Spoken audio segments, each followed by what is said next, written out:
opponent here in this football palace since 2007. And it's fielded at about the 7-yard line by Joyner.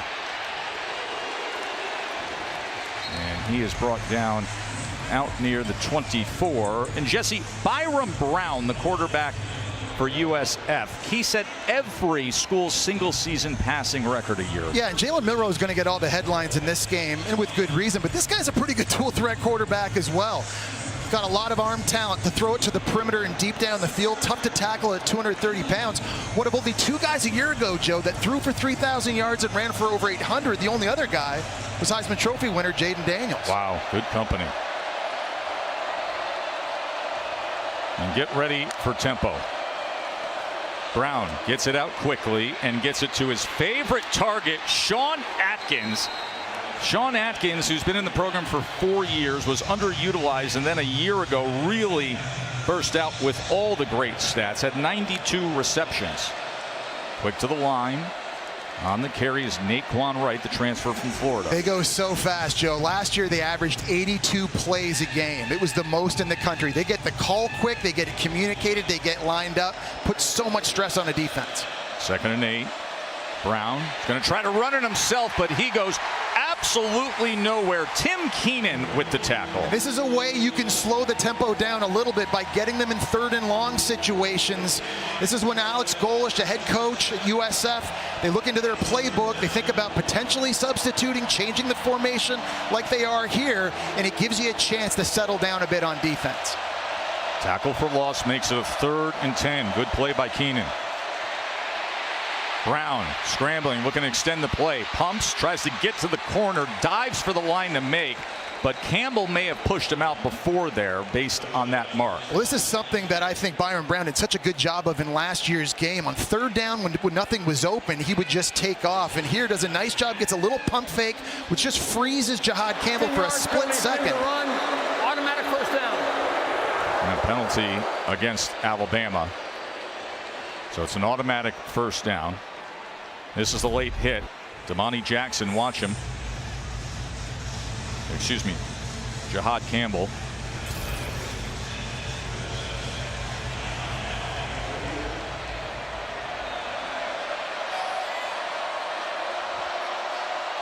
So with that, the ball crosses midfield to the Alabama 44. Brown, quarterback run. He is gobbled up after a gain of just 3. Deontay Lawson with the tackle. Well, what USF wants to do is they want to count the box, and that time there were only 4 defenders close to the line of scrimmage. So that's an RPO for Brown, and it signals for him to keep the ball himself. Here's Wright, and Wright catches a seam and twists his way for extra yardage inside the 30-yard line. So a good opening drive for the Bulls. And a nice cutback there. That was just a zone designed to go to the right. He saw the backside open up. He put his foot in the ground and got north. 12-yard gain. Brown, look at the time he has as he gets it to the near side. And a short completion to Sean Atkins, the reliable slot receiver. They're saying it's incomplete. Yeah, the ball hit the ground. It looked like it was close, but right now, this tempo, it's got Alabama's defense on their heels a little bit. Alabama was just able to substitute. Q Robinson, who's a great pass rusher, comes in. You see the replay here. Ball definitely came out. But Alabama right now, between the run and the throw, they're having some issues on this opening drive.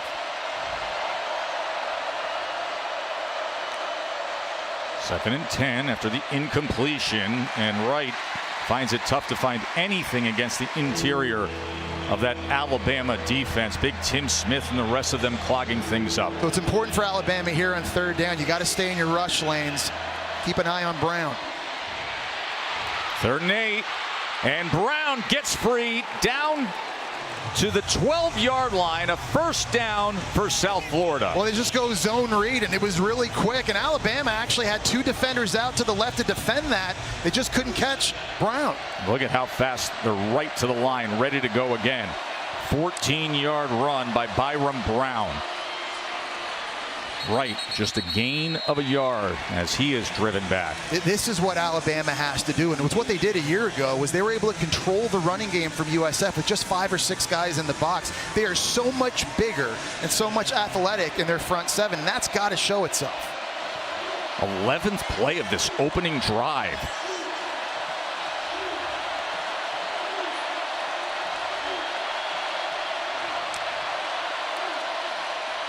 Play action. Brown threw slightly behind the intended target. Michael Brown-Stevens incomplete. It'll be third down. Now, one thing that USF's receivers couldn't do a year ago was separate in the passing game against Alabama's secondary. But USF has some new faces out there. They got some bodies in the transfer portal. They think they're better at that position. And now here in a critical third down in the red zone, somebody's got to be able to win for Alex Golesh and USF outside. There's Sean Atkins, the grad student, their most reliable pass catcher. But can he find separation on 3rd and 9? Naquan Wright, near side slot. Empty look for Brown for the moment before he shifts right back. Play clock down to 2. You rarely see that with the Bulls. Flags come in, as it looks like they were trying to get a timeout as well. Yeah, Alex Golesh went sprinting down the sideline to get a timeout called. Question is, did he get it called in time? False start. Offense number 65. 5-yard penalty. It remains third down. It's Mike Lofton at center for USF. You'll just see him. Actually, it looked like the other 4 linemen actually moved before he did. I think he was the only guy that didn't have a false start. That's an everybody but. Well, backs it up to the Alabama 16-yard line. And get a first down at the 2-yard line, but they want 7. Brown with time on the slant. That was denied. It was Campbell getting in there and defending that pass. Byron Brown very lucky this wasn't picked off because he was staring down his intended target the entire way, and Jahad Campbell just followed the eyes right to the football. If he was there a split second earlier, that had pick 6 written all over it. So far early in this game, Sean Atkins has been the guy that Byron Brown is trying to target. Lucky that one wasn't picked. John Cannon on for the 34-yard attempt. Was the starter all last season. 2 for 2 already this season. Hit his career long a week ago. And a successful opening drive for the South Florida Bulls. Coach Golesh saying, way to go, 3-zip. South Florida was denied right at the end on 3rd down. Jahad Campbell breaking that up. But it's a field goal lead for the pesky underdogs.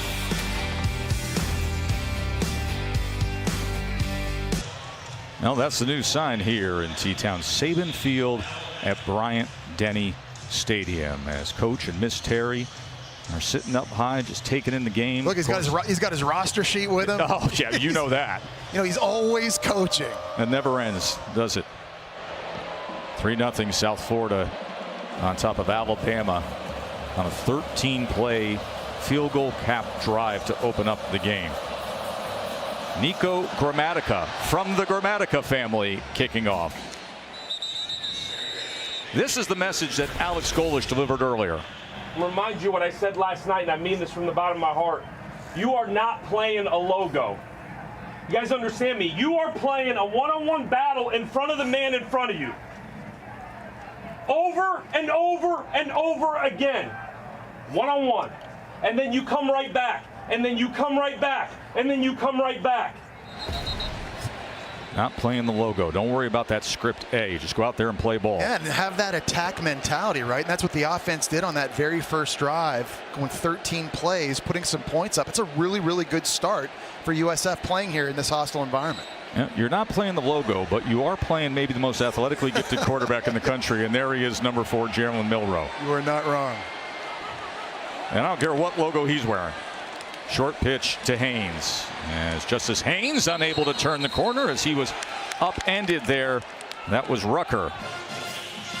So we told you last year he didn't play the South Florida game. They got off to a choppy start offensively. Then they modified the playbook, and he becomes one of the best players in the country. Yeah, he just elevated his level of play. You think about games against Auburn and Georgia late, just the big throws he made in critical moments late in the season. And now that he's had an entire year under his belt, he just feels so much more confident. He's a better leader. Easily one of the most fun guys to watch in the sport, and USF did not get a taste of him a year ago. They're going to have their hands full here with number 4. Jeremy Bernard with a 3-yard reception, so makes for a 3rd and 7 for Milroe.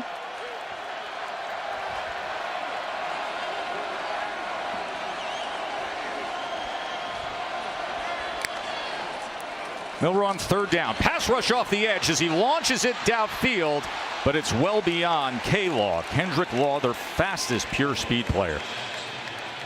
Well, that time USF brought pressure, and we're going to talk about that throughout this game. Their D coordinator, Todd Orlando, loves to blitz, and Justice Haynes did a pretty good job at running back in there helping him out, but Wilkin Formby at right tackle struggled against Jason Vaughn, who got the pressure, and the ball just beyond the outstretched arms of Kendrick Law.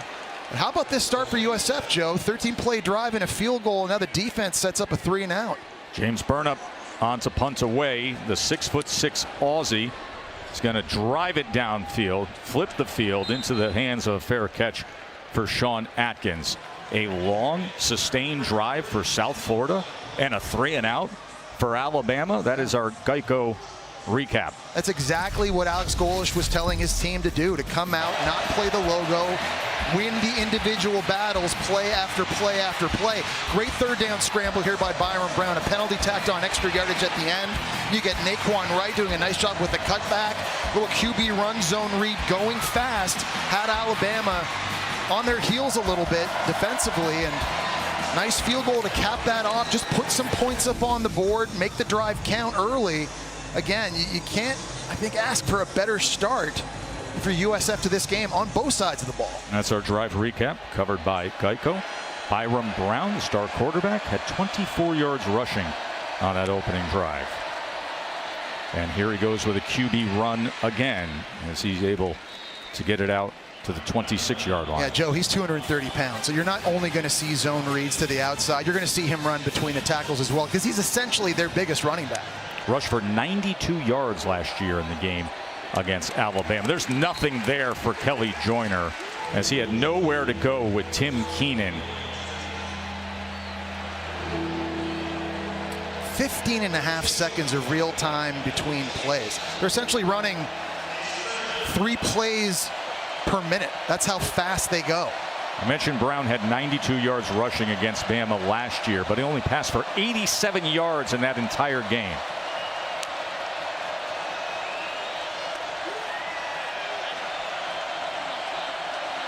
Remember the last time they got into a third and more than medium situation?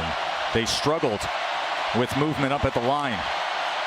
They snap it at 1 here. 3rd down and 6. Brown going to take a shot downfield. Oh, and he had a man, but he couldn't connect with Michael Brown-Stevens.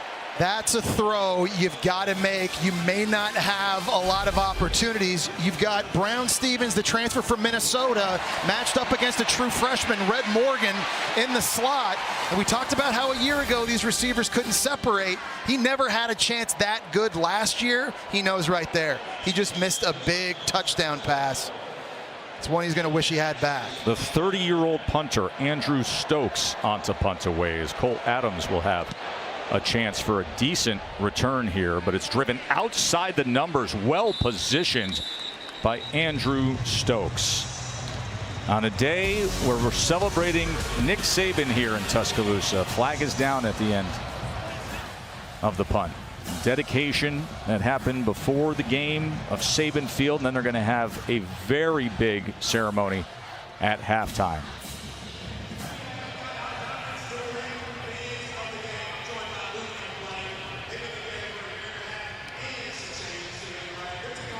Alabama defense tightened up on that last series for sure. Holding on the kicking team, number 34. 10-yard penalty will be assessed and into the return. 1st down. 3-zip USF as coach looks on, and we'll take a short break and come back. Not far away is that big statue. 17 seasons in the books for Coach Saban. ESPN College Football Primetime is presented by IHG Hotels and Resorts. 19 hotel brands, 1 loyalty program. Download the app. And in part by the new Fun 99 menu at Sonic. Live free, eat Sonic.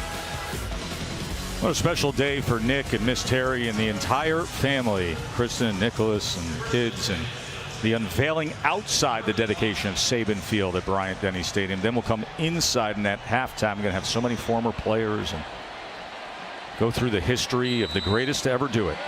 in this newly named field here at Bryant-Denny Stadium.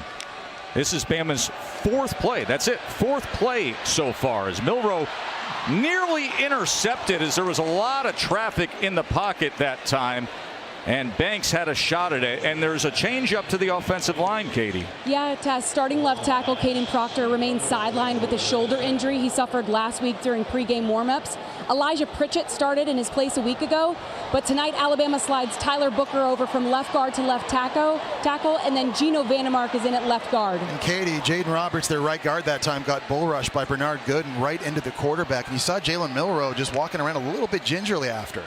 2nd and 10 as he gets it to Williams, the star freshman, able to get a few yards back. But listen, we just are talking about the offensive line shuffle when you see a pocket collapse and then he's limping around after the play. And you're going up against a pressure defense, again, that likes to blitz. It's normally only a 4 or 5 man rush. It's the problem is where is it coming from? Is it a linebacker? Is it a nickel? Is it a safety? Is it a corner? They do such a good job of disguising the pressures. And in this game last year, the Bulls got 5 sacks against Alabama. This is a game you'd love to have Caden Proctor in, blocking the blind side of your QB.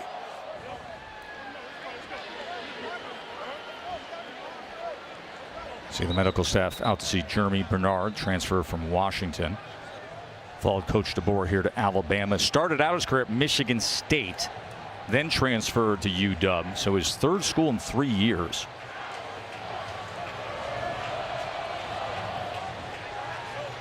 But the big move on the offensive line with Caden Proctor out. Big Tyler Booker, who's one of the best guards in America, kicking out the left. A lot of people think he might be a first-round pick, but here you go. Look at USF at the line of scrimmage here. They've got a lot of bodies. Who's coming and who's not? You see Alabama trying to point out and trying to communicate with center Parker Brailsford. This is tough. 3rd down and 6. It's Adams in motion now in the slot. Milroe has time, wants more than 6. And unable to connect with Ryan Williams, but the flag comes in as the coverage came from Brent Austin, and you see the speed and dynamic quality downfield of the true freshman. Yeah, it's Ryan Williams one-on-one. Joey has a chance to be a special player. Pass interference, defense number 20. 15-yard penalty from the previous spot. Includes an automatic first down. Yeah, the true freshman ran right by Paco Austin, the transfer from JMU. You see him at the bottom of the screen. Ryan Williams has a lot of speed, but Joe, he's so fluid. When you watch him run, when you watch him cut in and cut out of breaks, natural catcher of the football, and he's got the skill set why a lot of people think he's going to be the next great Alabama wide receiver.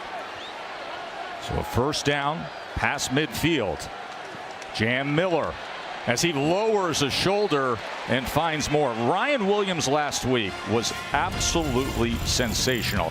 17 years old, and this is your debut. 2 catches, 139 yards, 2 touchdowns. Pretty good. Yes. First catch was an 84-yard touchdown there. This one was really nice. He runs a dig route, catches it, makes 2 guys miss, breaks the tackle. 44-yard touchdown on that one. Quite the way for the 2-time Mr. Alabama in high school. The only ever to do that, by the way, in his very first game here in a Tide uniform. And people now just can't wait to see what this guy's going to do on a weekly basis. I was against Western Kentucky. They're sitting there saying, aren't you still supposed to be in high school? Can you please go back there right now? He actually is. He's That's only right. 17 years old. Got it reclassified.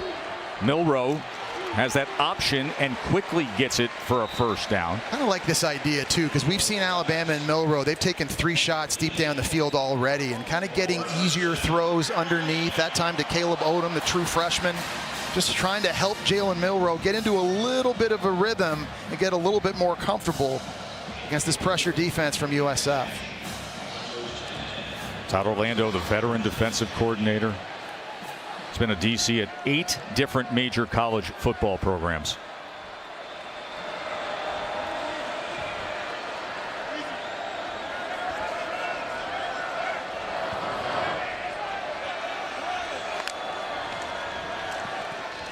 First down run for Miller as he was tripped up after a gain of just 2 yards. That's a really nice tackle by Jamie Petway, who's subbing in right now for an injured starter, Jalen Schuler. Jalen Schuler led the team in tackles a year ago and had an interception in week 1 against Bethune-Cookman, hurt his knee on that play. And you don't just miss his leadership, but I think his speed. I think he's one of the few guys in the front seven that could catch Milroe. They come with Bernard around ends, and here he goes weaving his way and then fighting for extra yardage and an Alabama first down. Well-designed play, Jesse. Yeah, and a lot of misdirection because Milroe looks like he's going to keep it to the right side. The defense flows that way, and now you flip it back to the Washington transfer. And he shows you what he can do in the open field. So you can kind of feel Milroe getting into a bit of rhythm, and I think also Kalen DeBoer and offensive coordinator Nick Sheraton starting to do the same. Good kick out by Robbie Oots. 13 yards for Bernard.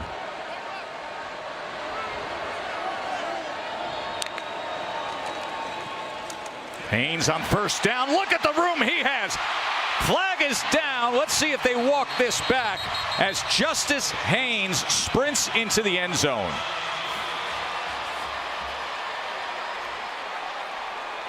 I think they might get Wilcom Formby at right tackle, who was trying to block Michael Williams. Looks like he got a bit of a push in the back. Holding offense number 56. 10-yard penalty from the front of the foul. Repeat first down. Well, they called that on Gino Vandemark, playing left guard. Yeah, there was a bit of a tug there on the jersey of Jason Vaughn. He's out here.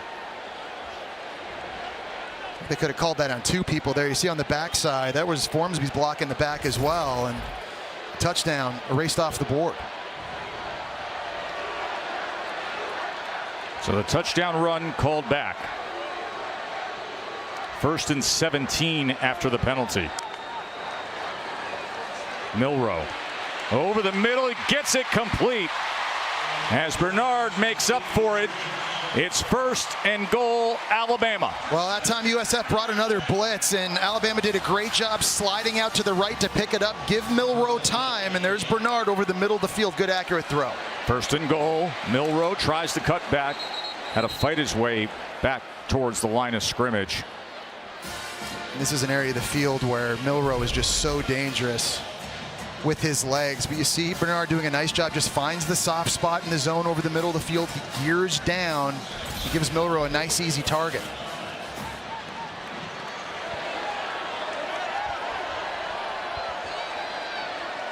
Second and goal. Justice Haynes to the top of your screen, the running back splitting out. Late substitution for USF. Milroe, design quarterback run, utilizing the speed, the blocks, and into the end zone goes Jalen Milroe.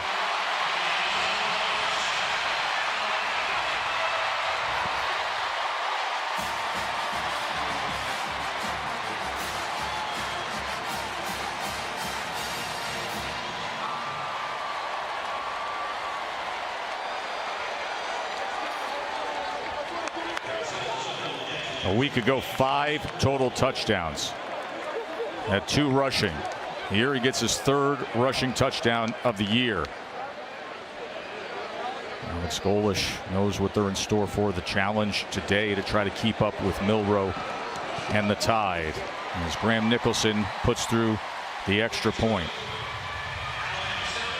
So after a 3 and out, they end up going 10 plays, 65 yards, and Milroe with a 9-yard touchdown run. Man, how would you like to be a 197-pound DB, Tavin Orr, taking on a right guard, Jaden Roberts, right here. He's going to pull outside and get a pancake block right there, and that just opens up the field for Jalen Milroe to get outside, use his speed that we've talked about. And Alabama, nice answer, putting 7 on the board.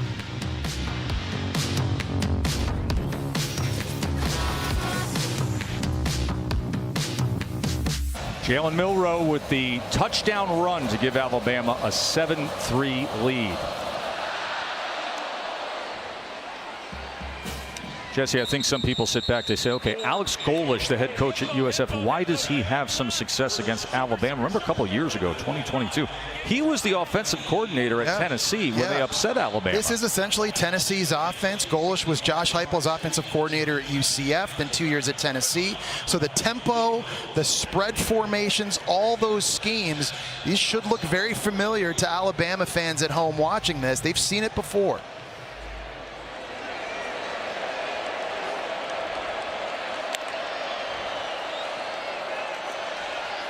Brown going to launch it downfield, and it's incomplete. You know, you saw that note there on Alex Golish, born in Russia, so he's a immigrant to this country. 2 major college football coaches are immigrants and now U.S. citizens. Kalani Sitake at BYU. Of course, Tongan has been leading the program for BYU. They're going to go for it again. And that was overthrown beyond Brown-Stevens. Well, this is something that in this offense they like to do. They take a shot against a corner, and then they sub a brand new receiver in the game, and they go deep against the same guy who potentially is running out of gas. So aggressive in the pass game here on this drive. 3rd down and 10. Brown looking for options and has to go underneath to Wright, who goes for the sticks to make. We'll see where they mark this. But Jess, they run a guy off and then they run you right back. Yeah, and that's the thing. They're just literally putting so much stress on you. They put stress on you because they spread you out and force you to tackle in space. And they put stress on your secondary because they're taking deep shots all the time. So here's 4th down, 4th and short, inside their own 35-yard line. Golish has his offense on the field. He's not even hesitating. 4th and less than 1 from their own 34. Watch that play clock. As you see Brown checking at the line. See if he gets a hard count here or not. And they couldn't get him to bite on it. So a timeout is going to be utilized by South Florida. Well, we could focus in a little more on Alex Golish and the development of this program. This is a program that struggled in recent years. The success he had at Tennessee, and what's been the formula early on for some of the early success he's having with the Bulls? Well, I think really it's the attitude and the approach that he's giving them. You saw earlier in the pregame speech, he just gives them a little bit of swagger. And we had a chance to talk to some of their players yesterday, and they said, you know, he just makes us believe in ourselves that we're not going to be afraid of anybody. You take a look at USF's schedule this year, Bama, Miami, non-conference opponents. But after a 6-win improvement a year ago, and the way that he's recruiting with 19 starters back this season, there's a lot of reason to have positive vibes. And for this team to be confident, it starts with their 2nd-year head coach. Yeah, I love the clip that we were able to play earlier today when he was in the locker room. He said, you're not playing the logo. Don't worry about the script A. Now, you know that the message penetrated because when we talked to players this week, they were repeating that phrase back to us, Jesse. Yeah, and it's about winning the one-on-one matchups. Again, this is an offense and a defense. They know what they're up against coming in here to Nick Saban Field at Bryant-Denny Stadium, but nobody gave them a shot a year ago. I think that close game last season gave them a little bit more juice coming into this one as well. But they want to prove to people at home that, you know what, that wasn't a fluke. We're talented. We're a team that we think can win the American Conference. And we have an opportunity on national TV to make a point. Of course, last year they felt like that result give them a sense of confidence that they can go out there and have a real chance to take it to Bama. Stokes on to punt after the timeout. His 2nd punt of the game. Mbakwe deep to return. He settles his feet at about the 30-yard line and then is driven back inside the 15, and a flag is down at 31.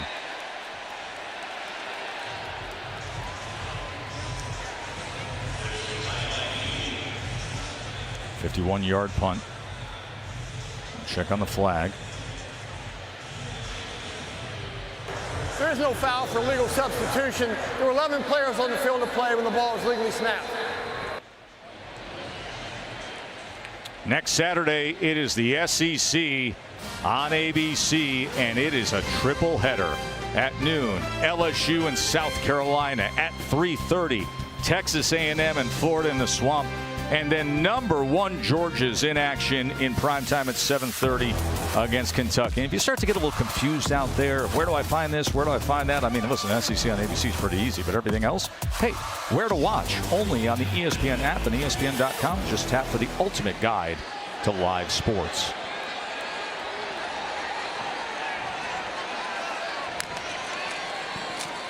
Milroe. When he makes a decision to burst, that's exactly what you get. Tried to get it to the outside, but couldn't turn the corner. Well, what I love what they do here is it's not an RPO. It's a pass QBRO. It's a pass QB run. He might throw it out here. If he doesn't have the look he wants, then he's going to keep it. And he's going to go to the right-hand side with a lead blocker in Jan Miller. Didn't really lead block for him that time. He looked a little bit more confused with what was going on. It's the QBR portion of that acronym that really can frustrate defensive coordinators because he's about as dangerous as it gets. And that's going to be waved off as there was some movement. Remember, Alabama with False start, offense number 52, 5-yard penalty. It remains second down. With a jigsaw puzzled offensive line as Caden Proctor is out. Pritchett unable to go, so they kick Tyler Booker out to left tackle. And he was flagged right there, one of the best offensive linemen in the country, but playing left tackle tonight. 2nd and 11.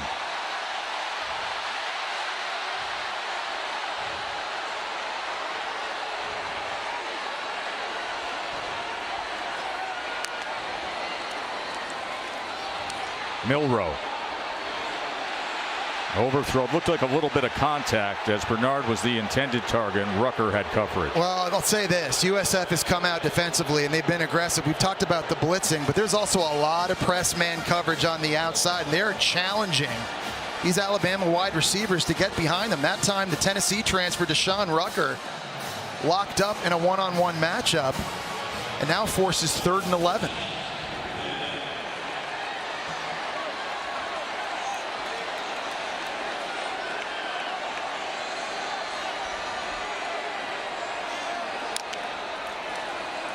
Milroe on 3rd and 11. Pressure straight up the middle as Milroe escapes it for a moment but overthrows C.J. Dupree.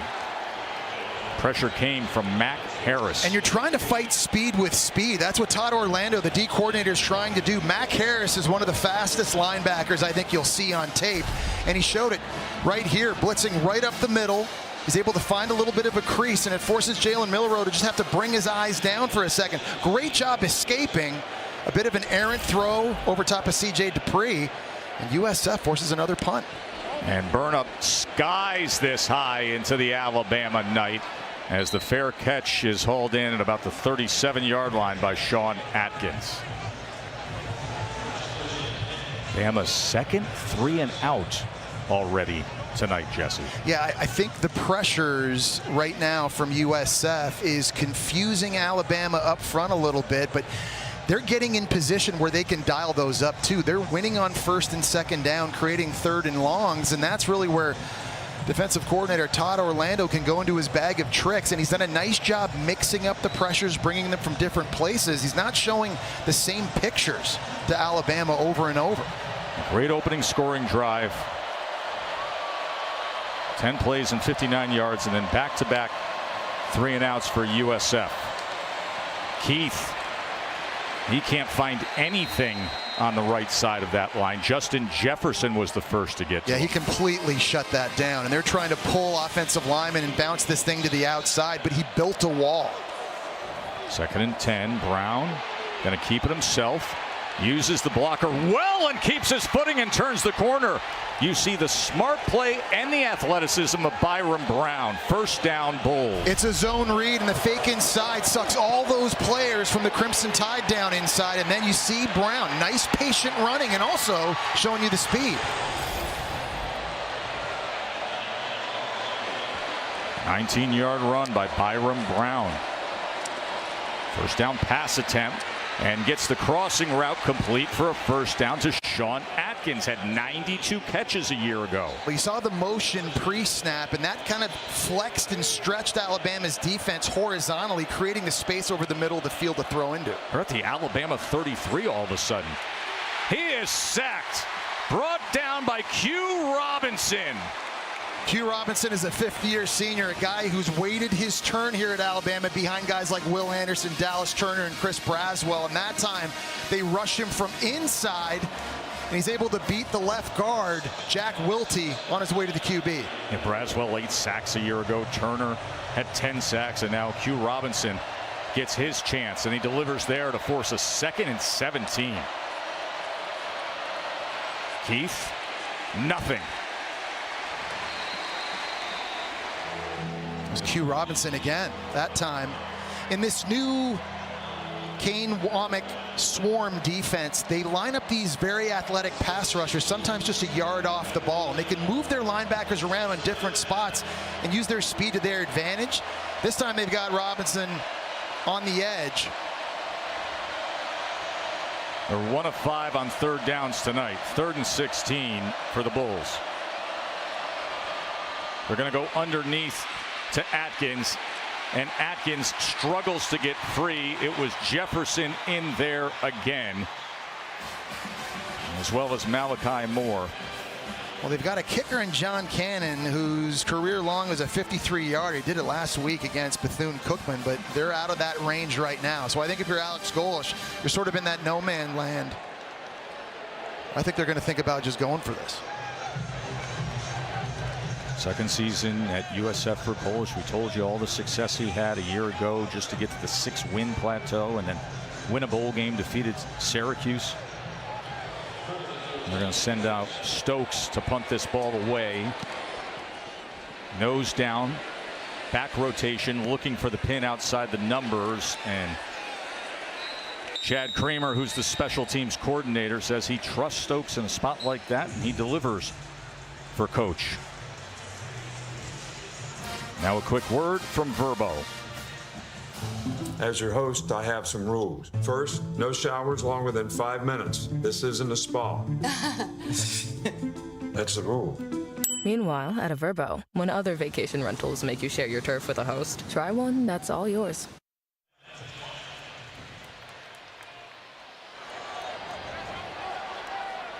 "17 seasons for Coach Saban, a gig on game day, and you come back home to Tuscaloosa on a night where the field is named in your honor." Haynes goes ahead for 3.5 yards as he was tackled by Harris. We come to the end of the first quarter. Our well-coached South Florida team came right down the field to strike first before Jalen Milroe responded with a 10-yard touchdown run. 7-3 tied at the end of 1.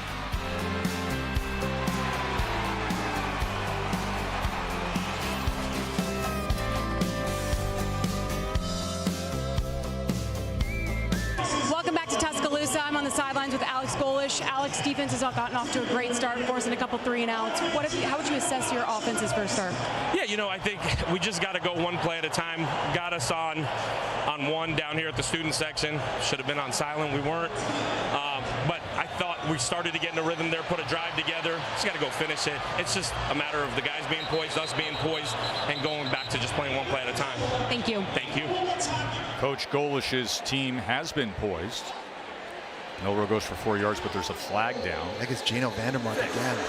10-yard penalty from the previous spot. We saw him have a holding penalty down. last drive out, and he just did it again. Right now, just being a little bit too handsy at the point of attack. He's got called for it twice. And Jesse, this was a point of emphasis when we set up the night in terms of the left side of Alabama's offensive line. Caden Proctor, who's likely going to be a top 10 pick in the NFL draft. He's injured, he's out, so they have shifted things on that left side. Gino goes up to left guard. Tyler Booker kicks out to left tackle, and we've already seen a couple penalties. 2nd and 17. Milroe with time drives the ball complete to Bernard, and that's a first down, Alabama. Really nice job in timing. Jalen Milroe takes a hitch, and the ball comes out right away. There was no hesitation on the throw. Beautiful timing. We've seen the Washington transfer, Jeremy Bernard. He's done some damage over the middle of the field in this game. First down throw, Milroe going to the other side. That's well to the outside of Bernard. I think what Alabama needs to do is they need to run the ball. Alabama needs to do it conventionally. Turn around and hand off to running back. So far, it's been all Milroe. We saw Bernard with the one reverse, but Justice Haynes and Jam Miller, these guys have to be able to go to work between the tackles, and really that falls on the guys up front having to get some push. South Florida's going to blitz you, but you can gash it with the talent they have at the running back position. look for them to be able to run the ball a bit more here as the game goes on. Miller only has 7 yards. Haynes only has 6 yards rushing. Milroe pressured, escapes, pass downfield as a flag is down. He gets it complete to Bernard, but I think they're going to walk this back based on what we saw. It seemed obvious it was holding. Offense number 55. 10-yard penalty to the previous spot. 3 down. It's Decarius Hawthorne for South Florida working on the right side. You'll see against the tackle Wilkham Formby, and he just gets beat inside and tries to hook the arm. And man, right now Alabama's O-line, they're getting whipped in pass protection and in run blocking. They're not playing by the rules, and it's just putting them in impossible down and distances for Kalen DeBoer in this offense. Coach DeBoer's team, 5 penalties for 45 yards. The absence of Caden Proctor showing up.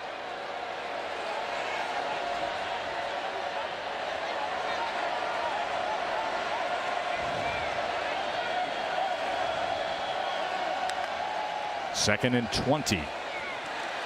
Milroe hit as he throws, and that goes incomplete as there was pressure off the edge, and Milroe is slow to get up as Banks was coming in on him, and that is the last thing that Alabama fans want to see, is a struggling Jalen Milroe physically. Well, this is exactly what USF did a year ago, right? They're bringing DBs. You're fighting speed with speed. You're fighting fire with fire, and look how they disguise it.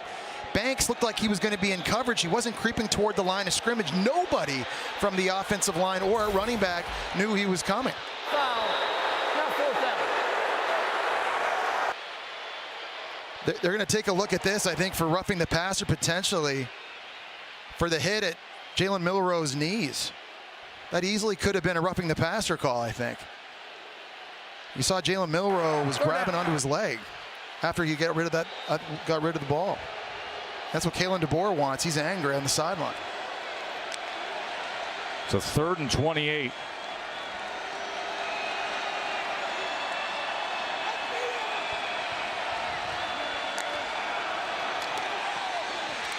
Milroe brought down again. Jason Vaughn with the sack.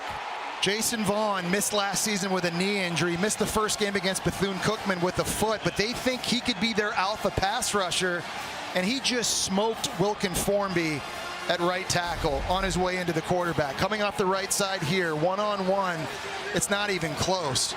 And Wilkham Formby, he's had his hands full in this game so far. Remember, he's replacing J.C. Latham, who was the 7th pick of the draft last year, but he's got to play better. Atkins with the fair catch just beyond midfield. Alabama just went 5 plays for minus 13 yards, Matt Berry. Jeremiah Smith.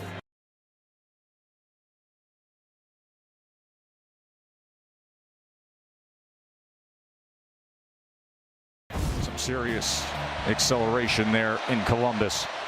Good field position to start this drive for the Bulls.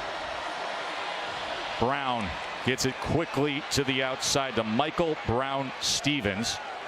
Joe, for a lot of young receivers watching this game, watch South Florida's receivers come back down the stem when they run these curl routes. They're able to keep separation from the DBs and make life a lot easier on Byron Brown. There's a perfect example there by Brown-Stevens. 6-yard reception for Brown-Stevens. Byron Brown with a blocker in front, and it's another first down. He is such a capable runner. Alabama doesn't have any answers for the zone read. They've got D linemen crashing down to take the running back, but nobody's replacing them on the outside, and it's just making it an easy keep read for Byron Brown. Another first down, play action. Brown, he's going to pump and then slide down. And decisively too, Joe. Not open right away. You're not wasting any time. You just get upfield and get what you can get. A lot of people in the green and gold who do believe right now, as the sign said. 2nd down and 8. A bullish start for USF. Brown, delayed quarterback run. Breaks a tackle, has another first down. A tug of the jersey was the effort defensively, and he goes ahead for 5 more yards. A 16-yard run. And it's just counting the box. Alabama only had 4 guys in the box that time. South Florida has 5 blockers, so that's a design QB draw. You see the 230-pound QB, tough to bring down. Here he goes again, and look at the hole he's got. He lowers a shoulder, and it's 1st and goal, South Florida. Man, he's going to need an ice bath after this game. I think he's already got 11 or 12 carries. He's going to be bruised, but it's all worth it right now because this South Florida offense, they are humming. Bobbled that, had a jump on it. So the lone miscue stalls momentum for a moment. As Byron Brown had a jump on it, he has 82 yards rushing going into that play. That's amazing. He had 92, you said, right, Joe? That's right. Last year in the entire game, shouldering a heavy, heavy workload today. 82 yards rushing in this first half against this talented front seven of Alabama. 2nd and goal.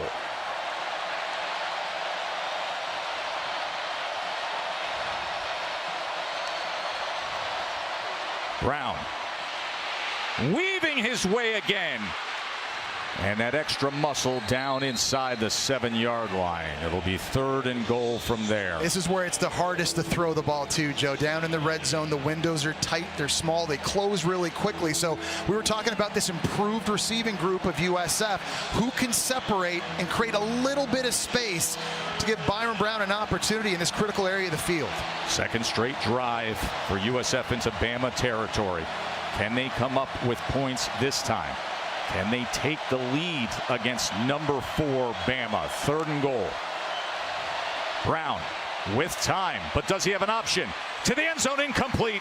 He was looking for Singletary. He overthrows it.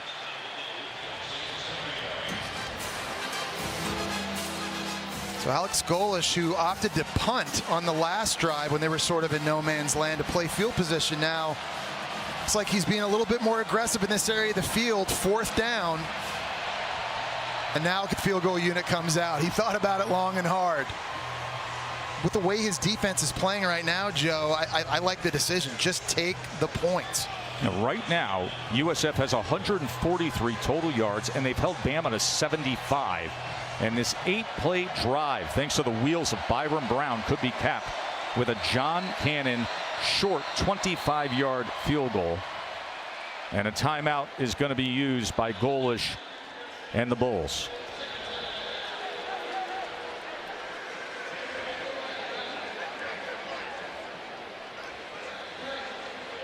Byron Brown with 88 yards rushing. 88 yards rushing, over 7.3 a clip, and has them in position for a field goal attempt when we come back to T-Town.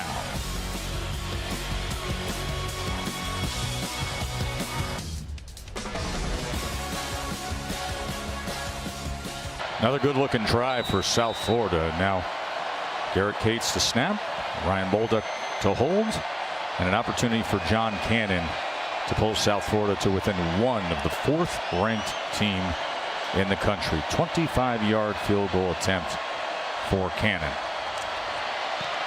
as he does just that. And it is a 7-6 game here in Tuscaloosa. Jesse, I'll tell you, Byron Brown is very impressive, and can he ever run the ball? Yeah, and the crazy part is, too, some of it is finesse, zone read runs to the outside, and you're seeing how nimble his feet can be, but a lot of it's right up the middle, Joe. You've seen quarterback draw, you've seen quarterback power. He's not only getting tackled by DBs, I mean, he's taking on linebackers, he's dragging D linemen with them. This has been a heavy, heavy workload early in this game. Now, throwing the football, it hasn't quite been on target as much, but with the way he's running it right now, I guess the question is just how long can he keep this up, taking this kind of abuse? I guess the answer for Alex Golesh and the coaching staff is as long as it takes, right? And you're also seeing him just finish his runs and getting extra yardage. You know, we talked to those around the program. They'll tell you this guy added 20 pounds of muscle this offseason. Yeah, and it's really showing up. I think that also gives him a little bit more confidence as well. When these run plays get called up the middle, even though you're going up against an Alabama defense with all this NFL talent in their front seven, he's willing to do whatever it's going to take to walk out at Saban Field at Bryant-Denny Stadium with a win.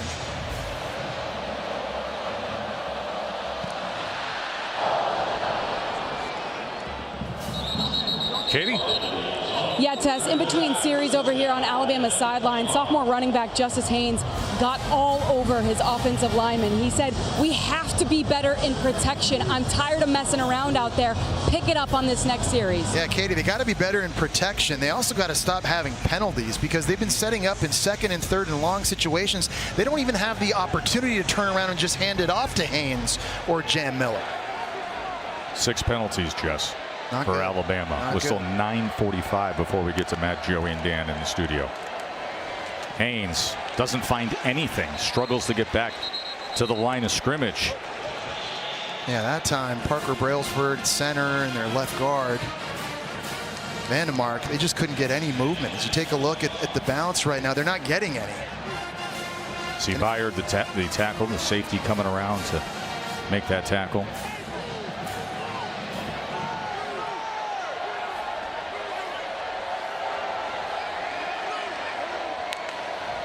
Milroe on second down, looks right, shifts back left, going to launch it downfield as a flag is down as he gets it into the hands of Kobe Prentice with coverage draped all over him by Ward.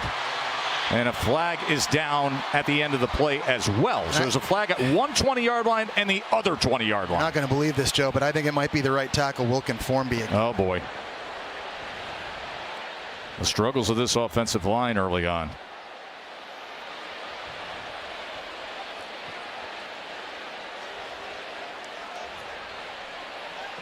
See Formby there, his first season as starter. Highly touted recruit a couple years ago. Both live ball against both teams. Pass interference, defense number 2, holding, offense number 75. Those fouls all set. We'll repeat the down. I think at this point, if you're Alabama and you're Kalen DeBoer, you've got to start tweaking your protections to help out the right tackle. You see him right here, 75, and he's working one-on-one against Decarius Hawthorne again. On the other side, here's the pass interference down the field by Tavin Ward. But for Alabama, whether it's keeping a running back in to chip the edge or attaching a tight end outside your right tackle like they're doing right now with Robbie Oots. Well, Oots is built for that. He's 6'4", 270. He's like an extra offensive lineman. It's not a bad idea to just help protect the right side. And right now you see a 7-man protection with Dupree attached as well. They keep it on the ground with Haynes. Haynes keeps his footing and gets it out to the 30-yard line. And Haynes is a good player. This is a guy that was the number 2 rated running back coming out of high school last season. He added 25 pounds, but he didn't lose his speed. And you saw that with his 85-yard touchdown run last week against Western Kentucky. He's a guy that you can force feed the football to and wear this defense down, but you can't do it when you're living in second and third and long all game. 3rd down and 5.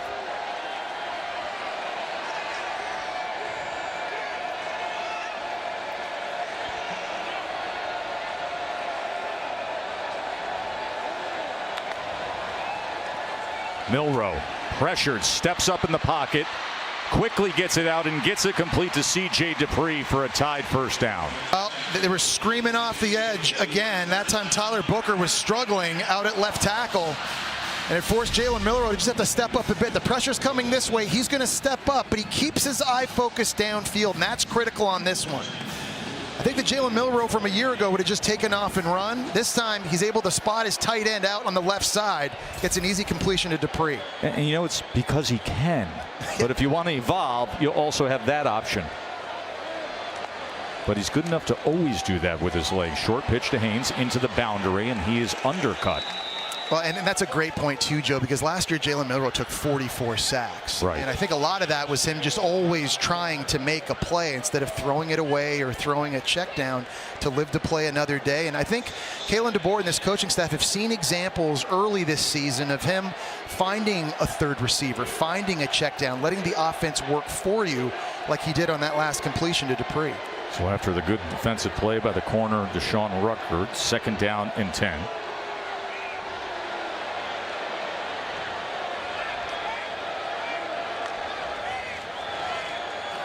Milroe. Easy pitch and catch with Prentice, and a first down, Alabama past midfield to the 40-yard line. I love the play call because they're moving the launch point now for Jalen Milroe and getting him outside. He also had a defender bearing down on him. He did a really nice job of just quickly getting his feet underneath him to help deliver this throw. You're going to see Milroe after the fake. He's going to roll out to his right. Prentice working the sideline. See, like right here, just kind of a little bit of a pitter-patter just to get his feet underneath him to help deliver that. Prentice does a nice job coming back to the ball. 18-yard reception for Prentice. Quickly gets it to Bernard. And Bernard, look at him weave upfield and spin for 8.5 yards, tackled by Harris. Yeah, and a good idea too, right? With all these blitzes that they've been seeing in the game, let's just get away from the middle of the field, spit it outside quickly, and let our athletes go to work in space.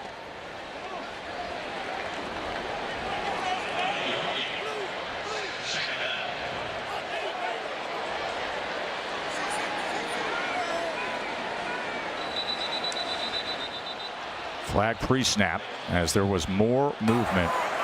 False start, offense number 56. Man. 5-yard penalty. It remains second down. It is going to be a rough film session. It is. For Wilkin Formby and Gino Vandemark. It's going to be a rough halftime. Yeah. Forget the film session. I mean, Coach Saban may want to go down there and have a little talk with some of these guys himself, because the penalties up front, I mean, that's been the story for Alabama's offense in this game. Yeah, the stuff you can control it. 2nd and 7. Milroe, pressure off the edge, lofts it downfield inside the 10 and off the fingertips of the sensational freshman Ryan Williams, and another flag is down. That where Rucker was contending with him. There is Deshaun Rucker. Pass interference, defense number 22. 15-yard penalty, previous spot. Automatic first down. Rucker, the transfer from Tennessee, Jesse. Yeah, one-on-one against a very fast 17-year-old. You see some hand fighting there, and Ryan Williams has actually grabbed Rucker's jersey himself. I don't know if he pushed off at all, but he definitely grabbed. Here's the DB pressure that we've been talking about. Free rusher Jalen Milroe knew he had to get rid of that quickly. It's just not been easy for Jalen Milroe from a timing standpoint because of all these blitzes that they've seen. First down after the penalty. Jam Miller straight ahead. I love the patience that time. Alabama's pulling their left guard, their left tackle. This is going to take a second for the hole to develop, and Miller is just able to kind of stutter step. All of a sudden the C parts right in front of him. He shows you his speed and acceleration.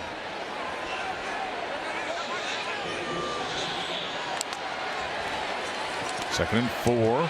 Miller again, and a first down, Alabama. Petway came up with the tackle. Well, and this is where you have to do this, right? When the windows are small and hard to throw into, the best red zone offenses are the one that can run the ball. And that time, Parker Brailsford, the transfer from Washington at center, did a nice job getting into the second level. Rashad Cheney is down.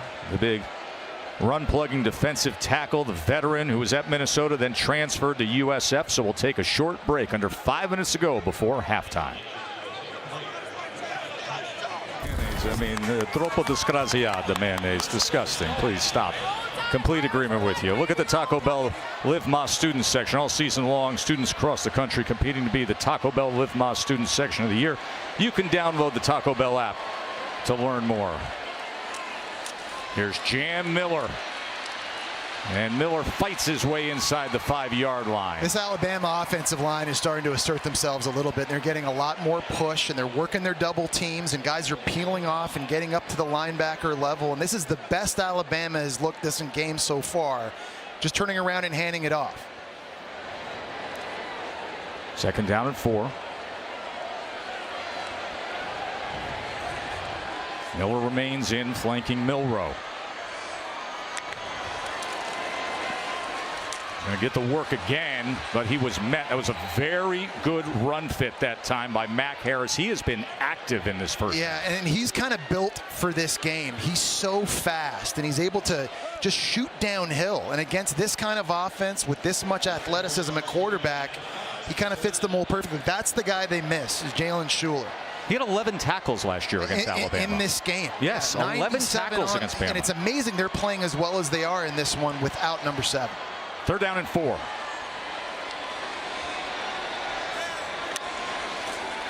Milroe is going to try to run it himself. A lot of traffic, but he breaks free. Jalen Milroe. A 5-yard touchdown run. His second of the night.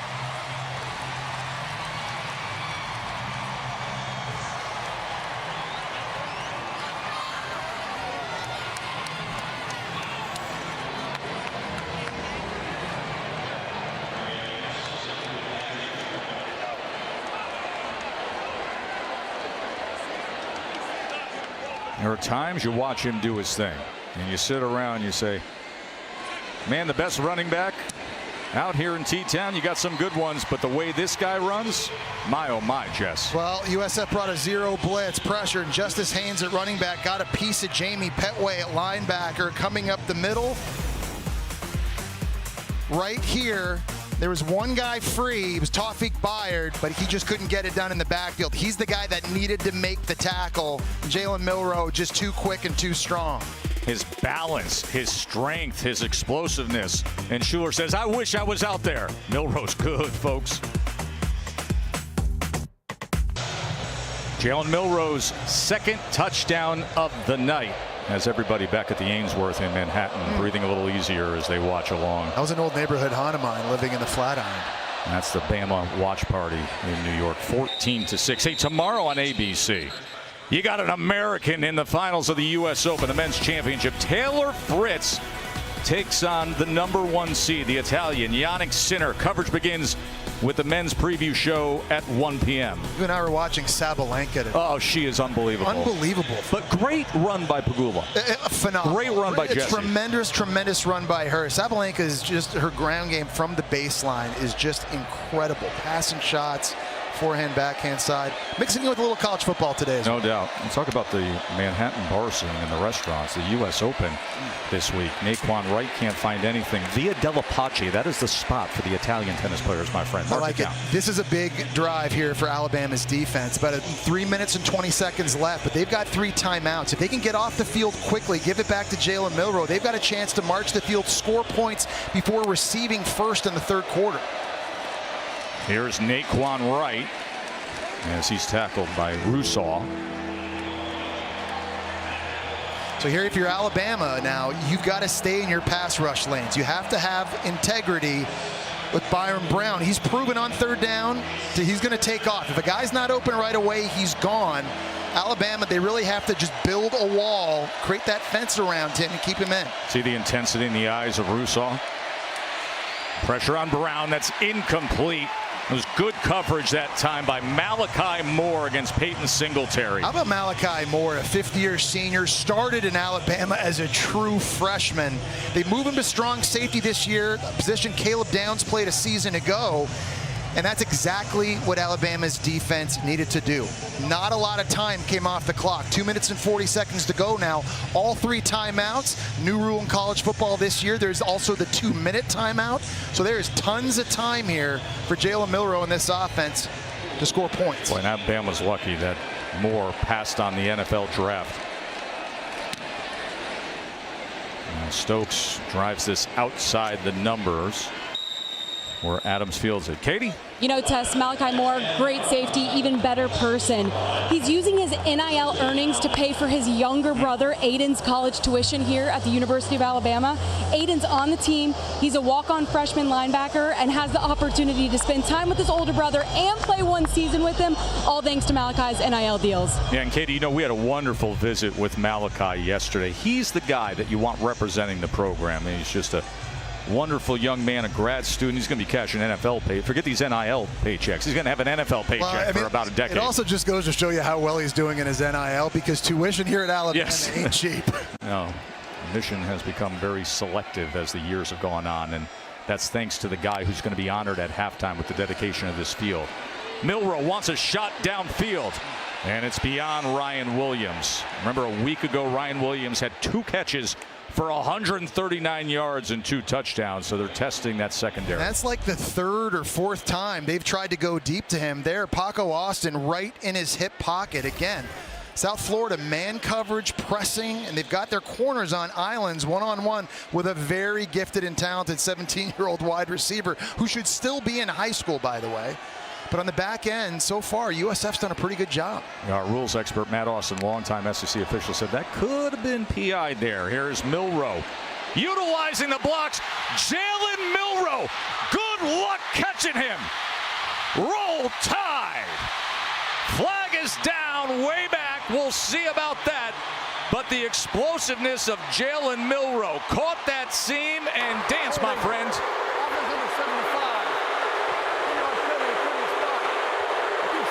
It's 4 Wimby again. Yeah, coach, shake the head. God. There's a bit of a face mask against Jason Vaughn. He also grabbed his jersey right here. It's pretty straightforward. Just has his hands up in his face and just tugs on the jersey a little bit too long there, and it's just too obvious. Time and time again, I mean, the coaching staff for Alabama right now just cannot believe it. And in an opportunity to take another 7 points, pad the lead, and then get a chance to double that going in the third quarter, it's the fourth O-line holding and the third enforced. The penalties have got to stop. That shot of Coach Saban with the arms folded. We've seen that through the years. He's not coaching the game. He's about to be honored, but we know what that look is. So it comes all the way back. Haynes. He's going to be tackled for a loss against this aggressive defense as Hawthorne makes the tackle. Remember, one of the big stories heading into this game, Caden Proctor injured, the star left tackle. So they decided to take Tyler Booker, shift him out to left tackle, bring up Gino Vandemark, and the penalties have been plentiful. There is the big Proctor who can't play due to the injury.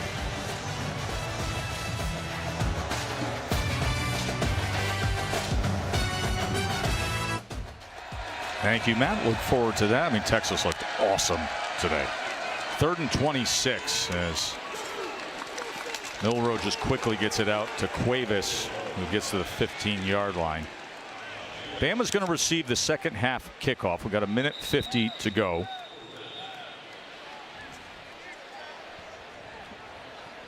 And we have a South Florida player, I believe it's Tavin Ward, who is reaching for his shoulder, so the medical staff is out to see him.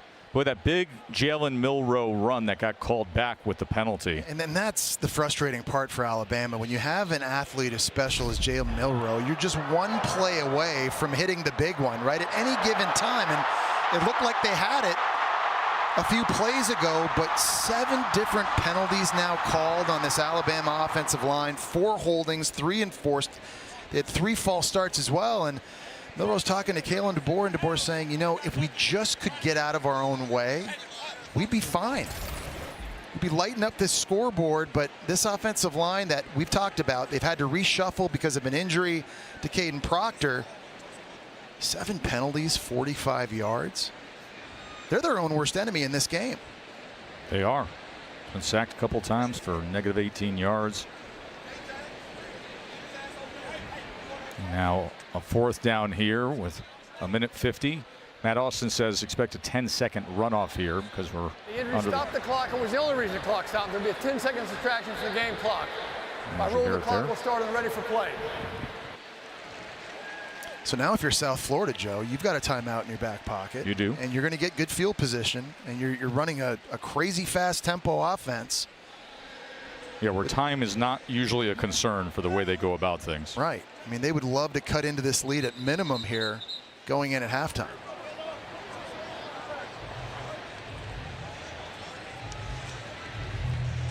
Caden Proctor, 6'7", 369 pounds. The big-time NFL prospect who's dealing with the injured shoulder and out of action at left tackle for Bama.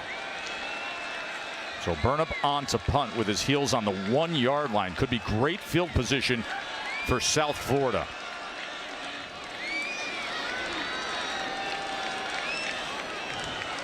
Chad Creamer's the special teams coordinator. We'll see if his group can set up a return for Sean Atkins. There is Atkins, the veteran receiver, a very reliable return man, as Bama's going to bleed down the clock. And Burnip is going to send a tumbler downfield to the 44-yard line where Atkins will field it from them. Get a couple of yards in the return game, and they're just going to be just short of midfield. Kick off the first Sunday of the NFL season with the countdown crew as Troy Aikman sits down with Dak Prescott inside the quarterback room dynamic that will determine the season for the Steelers and Falcons. That's tomorrow at 10 a.m. on ESPN. And then Monday Night Football, the Jets and the Niners from Levi's Stadium. Coverage begins with Scott Van Pelt on Monday Night Countdown Crew at 6 Eastern. And then, of course, the game comes your way. Troy and Joe, Lisa and Laura out there in the Bay Area for Monday Night Football. Brown. That is incomplete to the outside. Atkins was well covered by Sabb. And right now, Alabama defensively is using a spy against Byron Brown. That time it was Q Robinson. Normally plays defensive end or rushes off the edge. That time he's just lined up a yard behind the line of scrimmage, and he's just mirroring Byron Brown. If he takes off and running, they're trying to have an answer for him. Brown going to get it to Keith, and Keith is wrestled down by Q Robinson. Great job there sniffing out the screen by Robinson. He was stunning inside to go on a pass rush, but he got his eyes up quickly and recognized what was happening and then used his speed to get outside to tackle. 3rd and 7, coming up on a half minute to play. 1 timeout. Flag is down as there was movement, Jesse.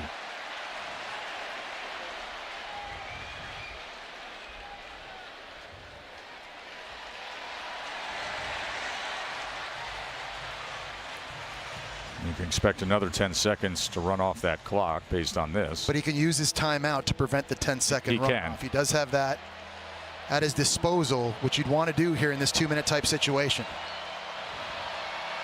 South Florida's just 1 of 8 on 3rd downs in this first half. False start, offense number 62, 5-yard penalty, and then 3rd down. Alabama will take a timeout to avoid the 10-second subtraction. I think he meant to say USF. Start when the ball is legally snapped.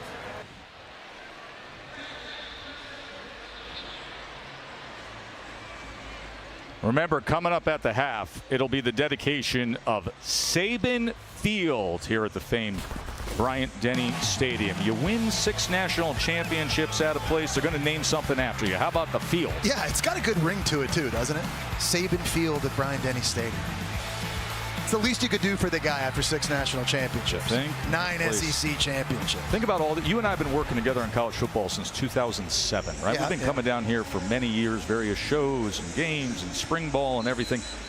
This town, but this university has grown. I know yesterday you drove around town. It has grown, and a lot of it has to do with this man who's about to be on. Absolutely. And enrollment has grown. The funding has grown. The facilities are better. You know what the amazing thing to me is, Joe? Nick Saban coached 117 games here at Bryant-Denny Stadium. He won 108 of them. That's crazy. Incredible. Truly incredible.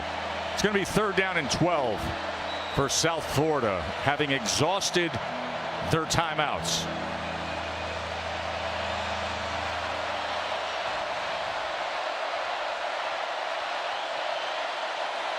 Byron Brown, 4-man rush against Brown. Goes with a shallow cross underneath, and forced out of bounds is Josh Porter, the true freshman. Well, good awareness by the true freshman Porter to get out of bounds, right? Not turn it up, try to make something happen, be a hero, make a dude miss, see if I can score and be on Sports Center. Get out of bounds, stop the clock. Big 4th and 3 now. You really got to think about this because you're basically at midfield if you're Alex Golesh. If you don't get this, Jalen Milroe comes back out. He's got all 3 timeouts. Yeah, 3 timeouts remaining for Alabama. So this could be a very big swing play to close out this first half. 4th down and 3, and a timeout will be used by Coach DeBoer to talk things over defensively.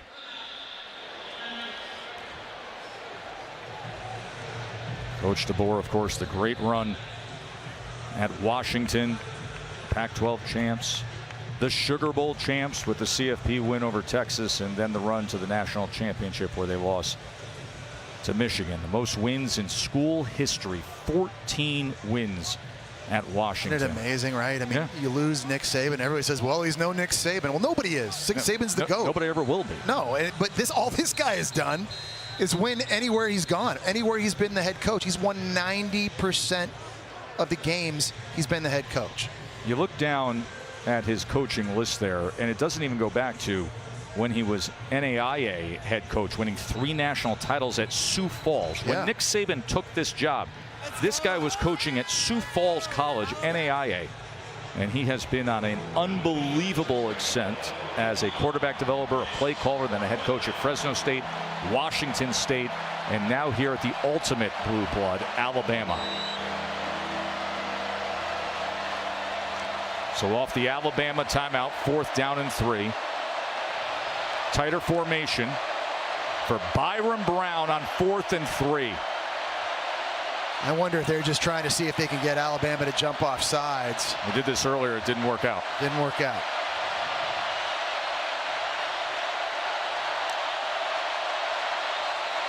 And that is exactly the case. 5-yard penalty. Remains 4th down. Well, I think if you're Kalen DeBoer, you like the way your defense is settled down. You gave up a field goal on the first drive. Since that point, though, you've kind of found your bearings a little bit. Offensively, going into halftime now, they've got to get these penalty issues up front sorted out. If they can do that, they can be up and down the field.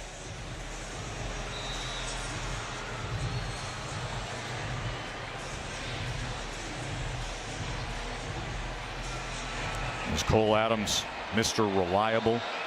The punt returner, Andrew Stokes, the 30-year-old from Australia, as he takes a sweet time rolling before he sends the knuckler high into the sky, and it takes a very good South Florida bounce and trails out at the 10-yard line. But that South Florida defense has done their job.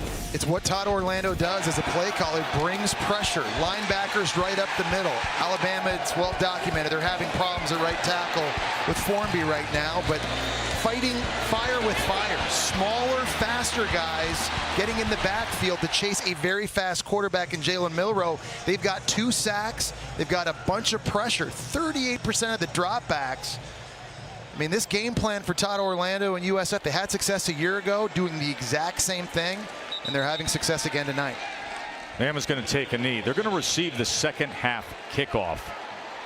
They finished the first half with 137 total yards. It was 158 for South Florida, just 137 total yards for Alabama.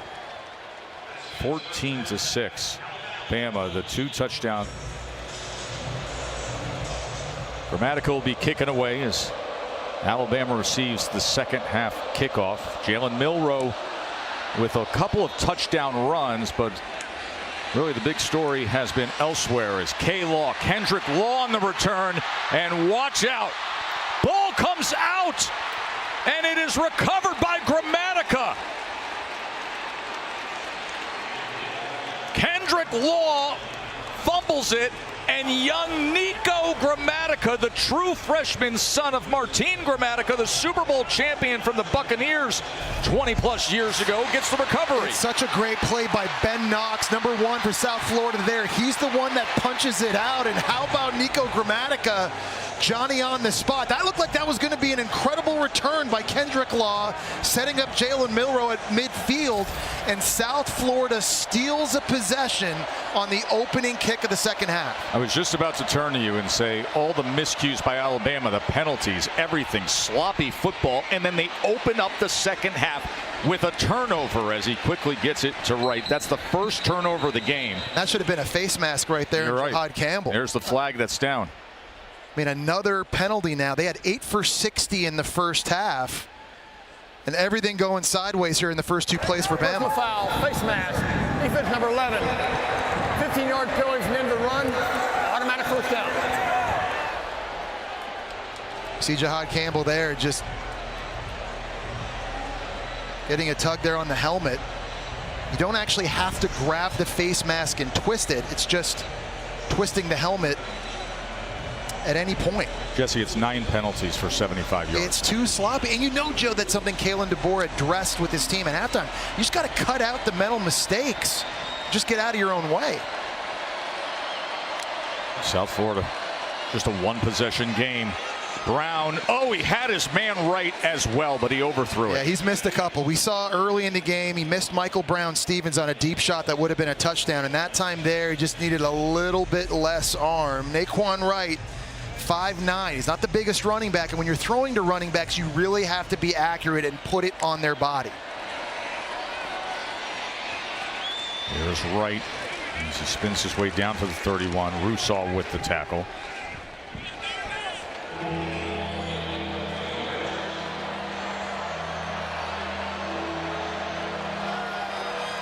They need some noise. They need some rally here. They open up the second half with a turnover. Brown on 3rd and 7. Pressured and taken down. They had a meeting at Byron Brown's schedule, did the front 7. Tim Smith was wrapping around, as were others, to get to Brown. Yeah, Tim Smith was the one who applied the pressure, and Jihad Campbell, who had the face mask call a few plays ago, he was able to clean it up. That is a great job by Bama's defense there in a sudden change situation after the turnover and a face mask of just winning 3 straight downs and now setting up a bomb of a kick here for John Cannon. He hit from 53 last week. That was the 3rd longest in USF history. As this officially will be that same distance for John Cannon. Does he have enough? No, he comes up well short. So they can't take advantage of the turnover on the kickoff return, but those miscues time and again, Jesse. We talked about the penalties, Joe. 7 of them have come up front on the offensive line. First it was Vandermark right here getting a holding penalty, which brings back Justin Haynes' touchdown. And then we talked about the struggles Formby's had at right tackle. This one here was an easy call. This one here negated a big pass interference penalty that would have been big for Alabama, and then none bigger than a long touchdown by Jalen Milroe. Called back too. A lot of it is mental mistakes, and I think for Alabama, particularly Joe, up front on the offensive line, it really just comes down to fundamentals. It comes down to technique, and you just got to clean that up. Here's Milroe with time to crank it up and take a shot. And it goes incomplete, but looking for Ryan Williams. And by the way, get used to saying that name, Ryan Williams. He's only 17 years old. And you talk to everybody around the program, Jesse, and it's sky's the limit for his future. I got to give Rucker credit. I mean, they've been fighting. They've been going at it. The transfer for Tennessee, he's been winning as many of these battles. The crowd's booing. The crowd may want... There's the player down now. It's Rucker, That's Rucker, himself. the cornerback. That's why you're hearing the displeasure from the Alabama. You know, it's interesting. Listen, if you go back and you watch the tape from last week, Ryan Williams hit 2 catches for 139 yards, 2 incredible touchdowns. I mean, just a dynamic game changer. Yesterday, we're sitting around over at the Alabama offices. Malachi Moore, who's one of the veteran guys, he's seen them all come through here through the years. And we turned to Malachi. We go, all right, how good is the young kid? He said, listen, he made a play over the summer. He made another one. He made another. Then you start realizing that's who he is. He's going to be something special. Devontae Smith, Amari Cooper, Calvin Ridley, Jerry Jeudy, Jalen Waddle, the list goes on and on and on. The echelon of great Bama receivers is finite, but they really do believe this young 17-year-old one day will be part of that group. He just has things you can't coach in terms of the fluidity and how he runs, how he plucks the ball out of the air, the speed. We've seen him get behind South Florida a couple times tonight. They haven't been able to connect yet. You kind of get the feel like maybe, Katie, it's just a matter of time before this young true freshman goes off. Yeah, I think he's such an exciting player. But you guys, I was speaking with Alex Golish as he came out of the locker room, and he told me he thinks his defense has done a phenomenal job this far. He said, we're affecting the quarterback, we're stopping the run, but we got to be able to get off the field on 3rd down. And then offensively, he said, we're moving the ball well in spurts, but he told his guys, somebody's got to make a play. Don't press, don't try to be extraordinary, but somebody's got to make a big play. It'll be 2nd and 10. After that went incomplete. See Justice Haynes in the backfield with Milroe. And this is Milroe in design quarterback run. And as they bottle him up at the 39-yard line. Well, to go back and touch on this secondary from USF, last year they really struggled. They gave up 289 passing yards a game, which was 5th worst in the country. They've got 4 different starters now in the back end. 3 come in from the portal.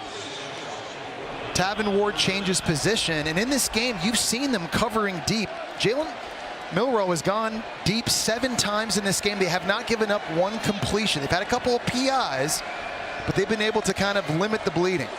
3rd down and 6 for Milroe. Pressure comes up the middle.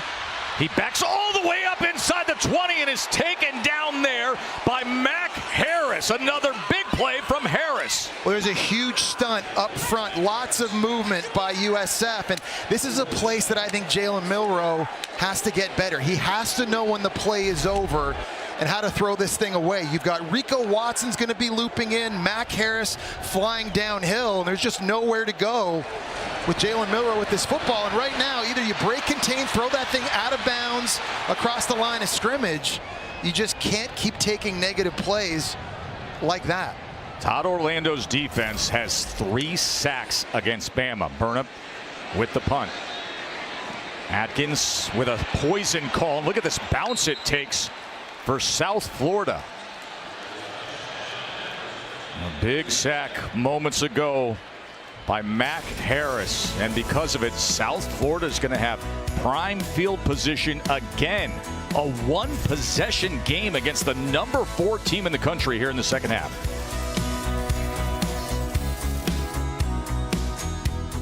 A year ago, Alabama struggled at South Florida in a really lackluster game. Jalen Milroe did not even play in that game.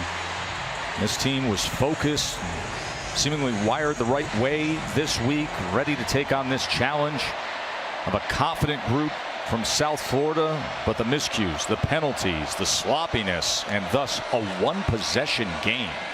And Byron Brown, as he is driven down by Tim Smith. And there's this misconception that because USF goes fast and they spread you out, they're an air raid offense. They're not. They actually run the ball 46% of the time, and they do it with 4 guys. They got a 3-man rotation at running back, and Byron Brown already 14 carries. Here's Brown. And he's trying to throw back to Kelly Joyner, but that was incomplete. It'll be 3rd and 9. You know, screens like that and quick bubbles to the outside really for them, I think, are an extension of the run game too. It's going to be hard to just line up and go between the tackles. So here's a moment for Alabama on 3rd down. Quay Rusaw, number 4, is a guy that really emerged last week against Western Kentucky. He's a guy that has a lot of bend and freak athleticism coming off the edge to the right-hand side. Former 5-star recruit. 3rd down and 9. And incomplete as Joyner could not corral it out of the backfield. They're 1 of 11 on 3rd downs as USF. And again, Joe, it's a throw you've got to make if you're Brown, because you've got your running back one-on-one against a 280-pound defensive end, LT Overton. If you just put that on his face mask, let him catch it and advance it, it's going to be a 1st down. There's a zone blitz and Overton's dropping out. I think I've counted 3 big misses so far by Byron Brown in this game. Throws you'd like to have back, but you don't get those chances often against a defense as good as Alabama. It's the 4th time, Jesse, that South Florida has had a 3-and-out as Stokes punts it away. Penalties down at the 46-yard line as this goes into the end zone. We'll check on the penalty flag there. Jalen Milroe with 2 touchdown runs tonight. Got 10 completions for 100 yards, but he's been sacked 3 times.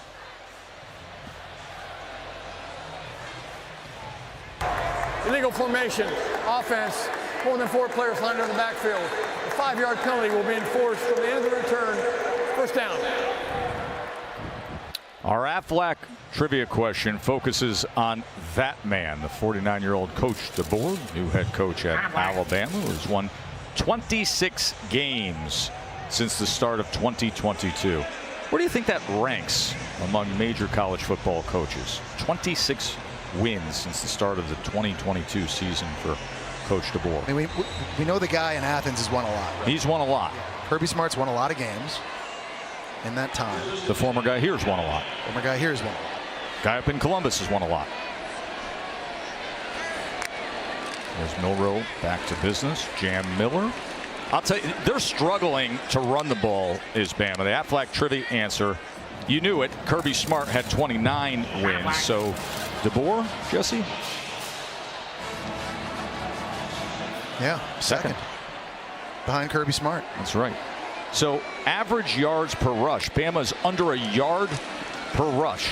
2nd and 9. Miller. Oh, ball came out. Ball is out. And South Florida looks to have recovered it. It was Mac Harris at linebacker screaming sideline to sideline. And they got it. Wow. Tevin Ward is on top of it. Mac Harris has had such a monster game for the Bulls defensively. We've seen him blitzing, getting pressure on Jalen Milroe. And we talked about the speed he has, chasing Jam Miller down, knocking this ball free.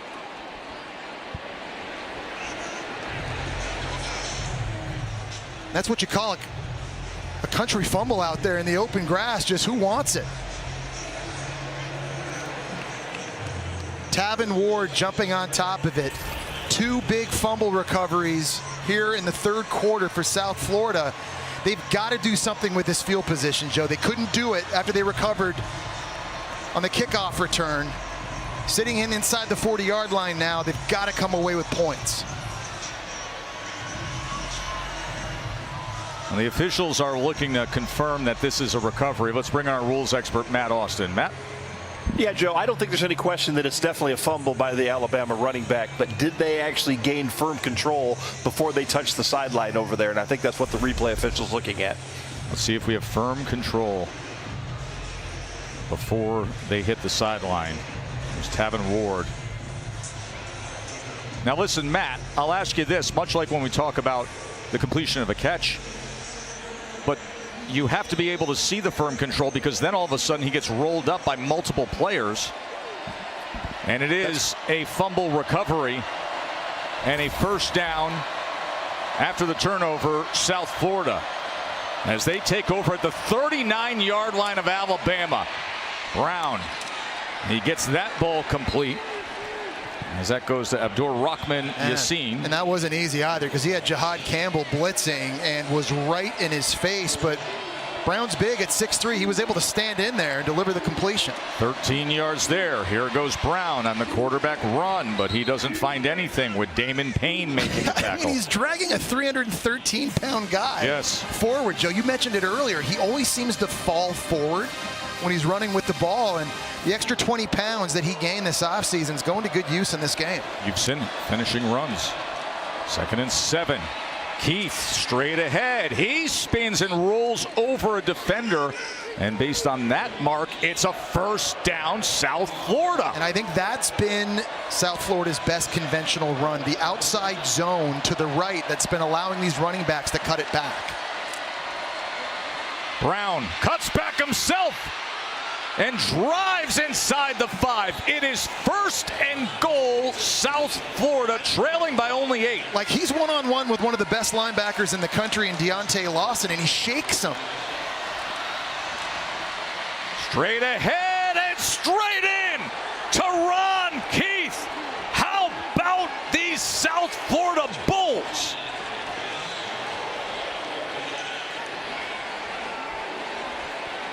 A fumble recovery by Ward, leading to an offense that's going out there and pushing Bama's defense around all of a sudden. And the offense is staying on the field to try to tie this game. Alex Golesh said, you don't worry about the logo you're playing. Go out there and ball.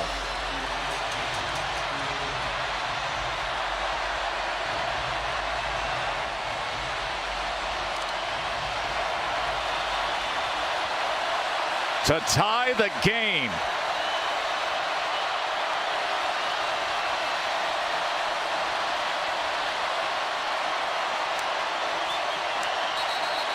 They're pointing at some movement up front as they were waiting on that snap. False start, offense 7-0. That's going to drive Alex Golesh crazy, because South Florida had 7 blockers and Bama only had 6 guys in the box. The numbers were great for a quarterback run that time by Byron Brown. Only 6 dudes in here, and that would have been perfect for one of these inside power runs by the 230-pound quarterback, but the penalty now forces the extra point attempt. A team that came into this game a 31-point underdog has a 1-point margin against number 4 Alabama here in this rugged third quarter, where they have forced 2 turnovers. Started on the kickoff return, setting the tone early. They weren't able to come away with any points there. This was the false start moments ago when they tried to tie the game. Just a little bit of a bob there. They settle for the extra point. It is 14-13 here in T-Town. These fans are shocked.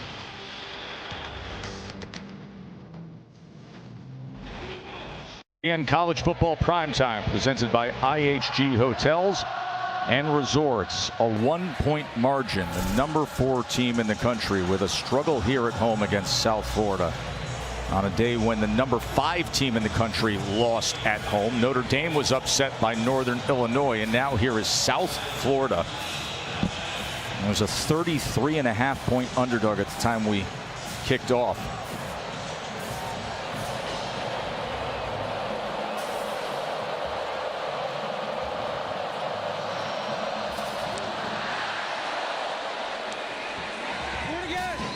Jesse, our college football rankings are brought to you by Verbo. Yeah, and we saw some other close ones earlier. Penn State had their hands full with Bowling Green earlier today. We saw Kansas State. Tulane gave them all they wanted. Kansas State barely escaped that as well. And just when you think you got it all figured out in week 2, Joe, chaos just looms large.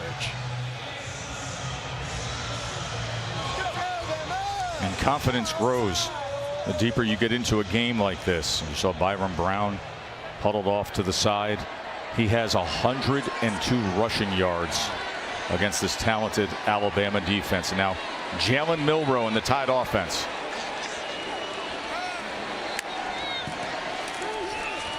Haynes. He is tackled at the 28-yard line. I'll tell you, forget about penalties. If you're Alabama right now, you just got to hold on to the football. 2 fumbles here already in the 3rd quarter. Ball security has got to be at a premium. And again, Joe, it just goes back to fundamentals, right? It's doing all the things pre-snap, eliminating the penalties, eliminating the miscues. But again, they're just getting in their own way.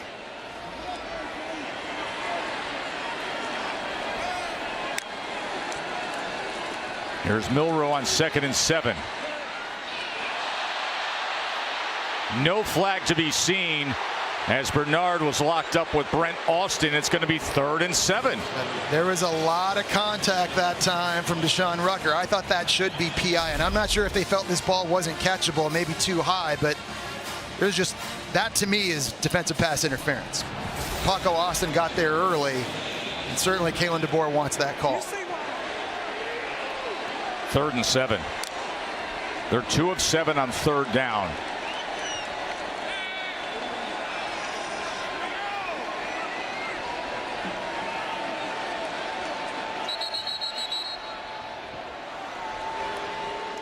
And a timeout is going to be used by the Bulls. There's Todd Orlando, veteran defensive coordinator.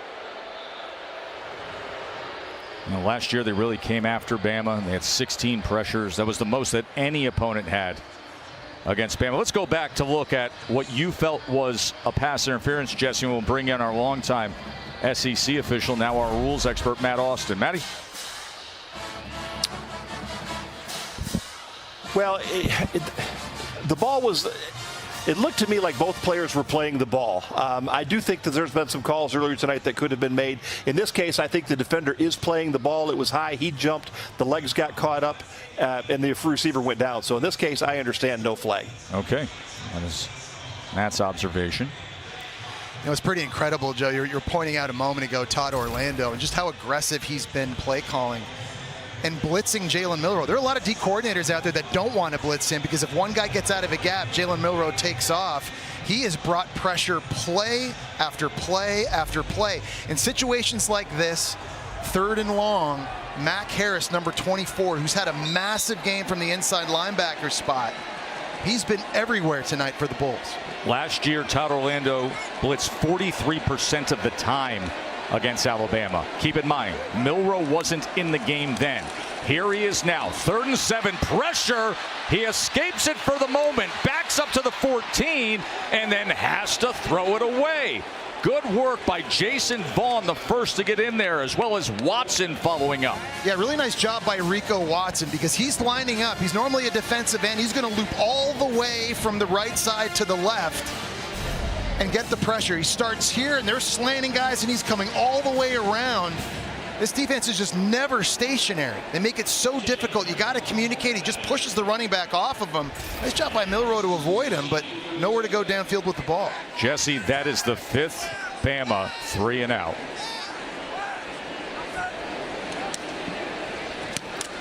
Burnham as he skies this.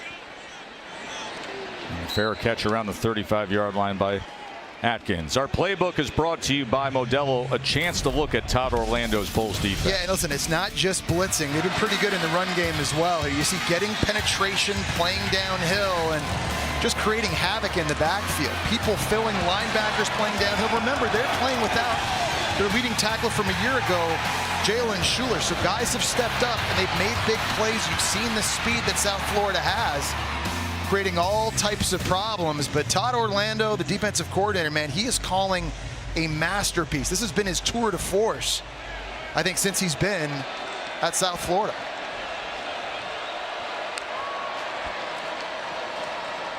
Naquan Wright. He was tracked down by Jihad Campbell. Man, I think if you look at the three linebackers Alabama trots out at the start of every game, Jihad Campbell, Deontay Lawson, Quay Rousseau, you'd be hard-pressed to show me a better group of linebackers in the country. Here's 2nd and 12. Brown to the near side. That's incomplete.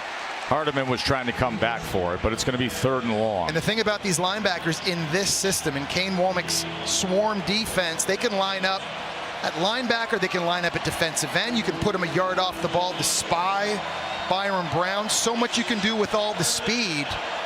You just have so much tremendous versatility, getting after your quarterback and pursuing the football. Kane Womack, who spent 3 years as a head coach at South Alabama, now the defensive coordinator here for the Tide. And look at that push up the middle by Tim Keenan.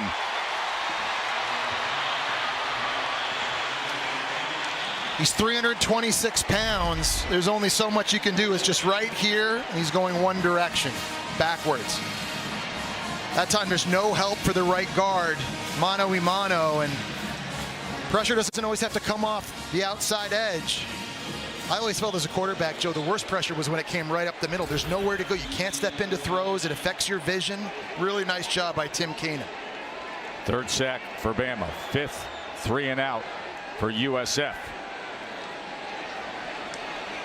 Pressure on Stokes as he rolls to the right just enough to get it outside the numbers and safely out of bounds. Let's go to the studio to Matt. What's up, Matt? Bowling against Coach Prime. Really, Dylan Raiola, too, the true freshman at quarterback. He looks like he's the real deal, doesn't he? Yes. Justice Haynes kept his balance, got extra yardage. When Alabama's just been struggling to find any rhythm, whether it's penalties, whether it's turnovers, no drive more than 3 plays in their last 5 times out on the field. No consistency. They haven't been able to get into a rhythm. And Joe, you mentioned this earlier. They've got to be able to run the ball a little bit here to let themselves do that. 2nd and 6.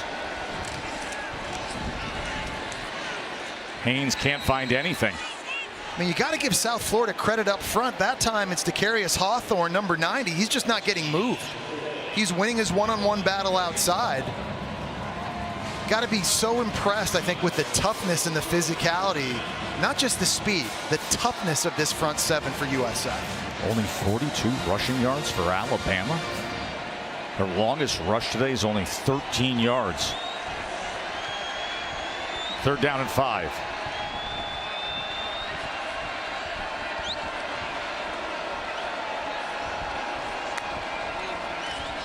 There's Milroe on 3rd and 5 being backed up again. Pressure in his face, and he's got to throw it away. That was Petway who was the first to get after him. Yeah, they were bringing the blitz right up the middle. Bernard Gooden is going to come inside. You got Austin on the outside also swatting in. I mean, it's just too much. You got a running back trying to pick up a 290-pound defensive lineman. It's just not a good matchup in protection for Alabama's offense.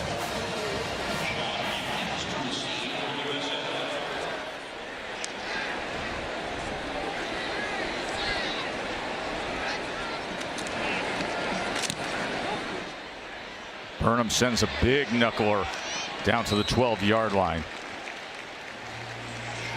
With the legs of Byron Brown. He's gone for 94 yards rushing. And the toughness, too, because, you know, we saw some zone read action early. It was giving Bama some problems. But we've seen the up the middle, the run. That to me has been the most impressive thing. Lowering his shoulder, taking on defenders, running through linebacker tackles. And Joey's already carried it 17 times. Big physical guy. He is not worn down.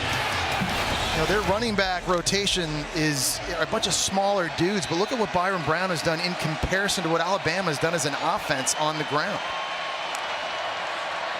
Here is Brown, and here are his legs, but this time he doesn't have anywhere to go as Lawson finds him. Yeah, Deontay Lawson's able to get there, and USF's trying to block him with their safety, Mike Lofton, but Lawson's just way too athletic and runs around it. 2nd and 9, quick to the line, as always, tempo. Joyner finds a seam. Kelly Joyner, he's turning it on. Out past midfield. South Florida is in position. Under 5.5 minutes here in the 3rd quarter, and they are going to walk this back. Holding, offense number 70. Wow. The left tackle, R.J. Perry.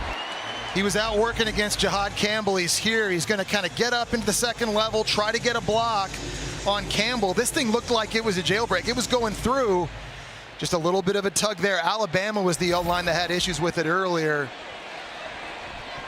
I mean, that's, and he's looking around too. And I mean, that is that a hold? Matt Austin, what do you think of that? Yeah, I didn't see much restriction there. I think the official might have got fooled a little bit because the defender turned sideways, so it looked like he had his hands wrapped around him when he really didn't. So, yeah, there wasn't much there. He does grab the jersey a little bit there under the armpit of Campbell. I guess by the letter of the law, yes. That's a hold. I guess it didn't seem like looking much. in that armpit, but yeah, I mean, listen, when you watch it live, your eyes, Matt's eyes, my eyes, the crowd, I mean. Yeah, seeing that last view with him grabbing the shirt right there in the armpit, I think that's a good call because that definitely was a little bit of restriction. The defender couldn't break away, so that was a good call. And thus it wipes out the explosive play by South Florida. It's been penalties that have been costly for Alabama all night, but South Florida's had their side of the ledger as well, and that was the costliest. In these situations, Byron Brown's been missing receivers that have been open. He's got to start getting more accurate throwing the ball. 2nd and 14. This crowd here at Saban Field at Bryant-Denny is getting loud.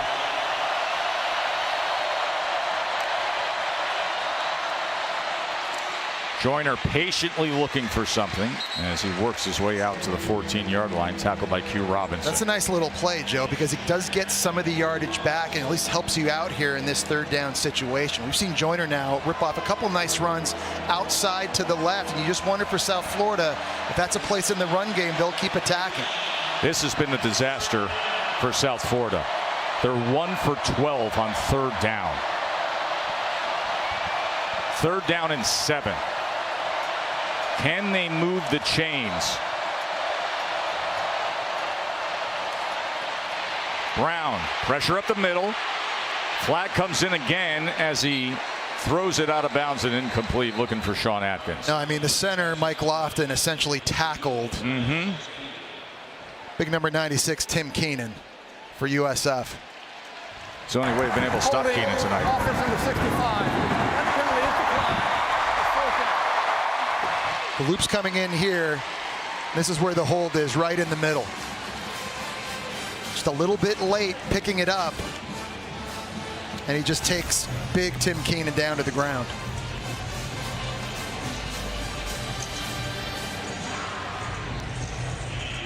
So Stokes will be punting with his heels in the end zone. 8th punt. Their 6th 3 and out.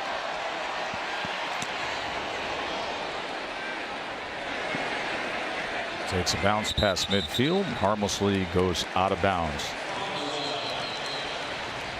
Here in Tuscaloosa, 14-13, number 4 team in the country, up by only 1.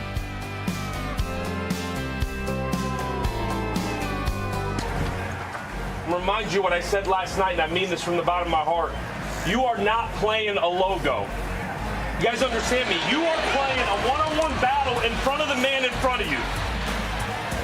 Over and over and over again. One-on-one. And then you come right back. And then you come right back. And then you come right back. Trust. That was a message from South Florida head coach Alex Golesh earlier tonight. Jam Miller. Miller bounces to the outside and then lowers his shoulder. Katie. Yeah, Tess, if Jalen Milroe is frustrated by the lack of offensive production right now, you can't tell it on the sidelines. He's been very stoic. He stays in his lane. He's been watching clips on the iPad, talking to Nick Sheridan on the comms. And look, guys, there's a lot of guys down here who have been frustrated. I've seen multiple helmets being thrown, but Jalen Milroe is not one of them. He's kept his head about him. Katie, it's a great point. You know, poise sometimes shows a lot of leadership. That's something certainly Jalen Milroe has a ton of, and they're going to need that here in the second half. 2nd and 4.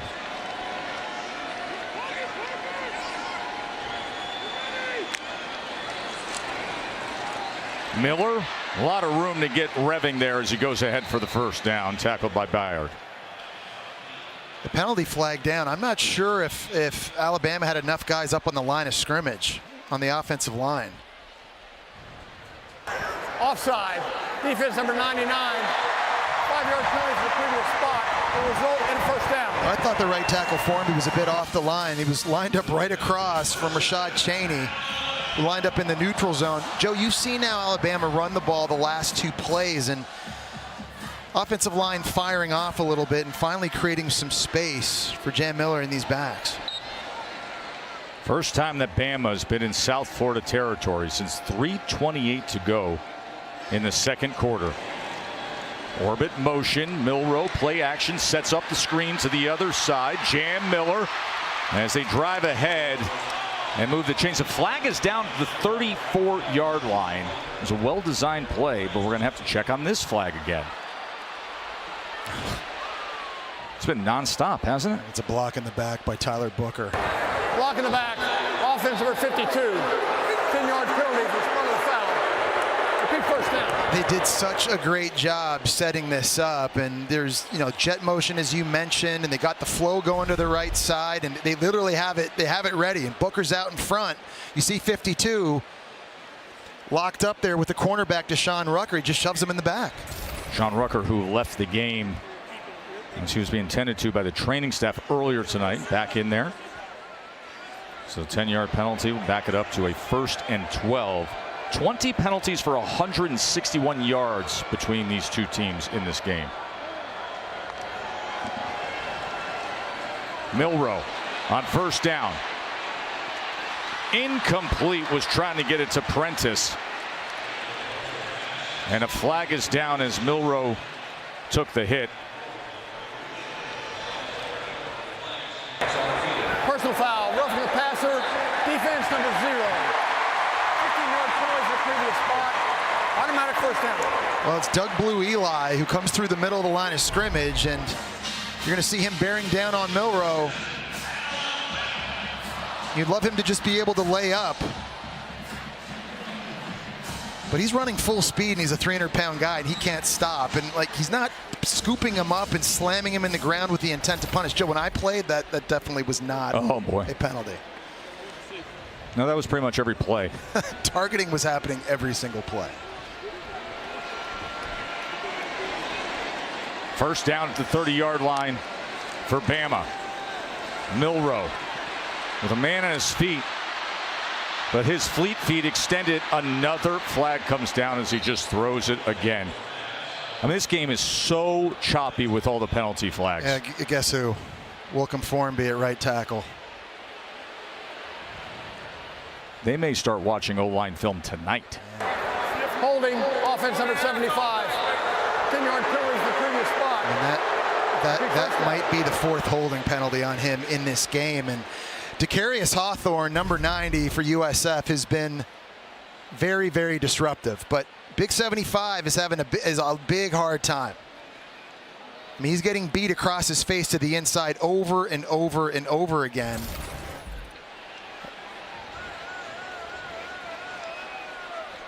And there's Caden Proctor, who's out of action.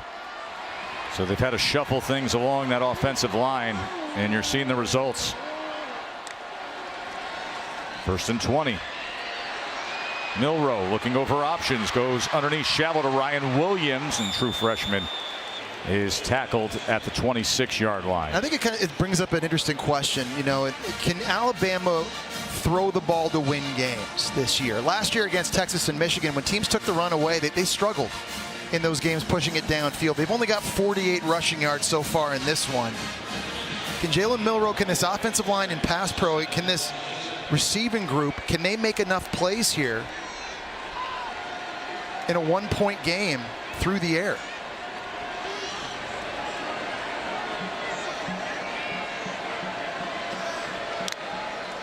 Second and 7, and he keeps it with Miller. And Miller able to turn the corner, and they're going to mark him about a yard short of that line to gain. That's a really good read by Jalen Milroe here, because he's reading outside. He's looking at Michael Williams, number 14, to see if he hesitates. And if he does, that tells him to give it to Jan Miller. And then you see Miller's speed.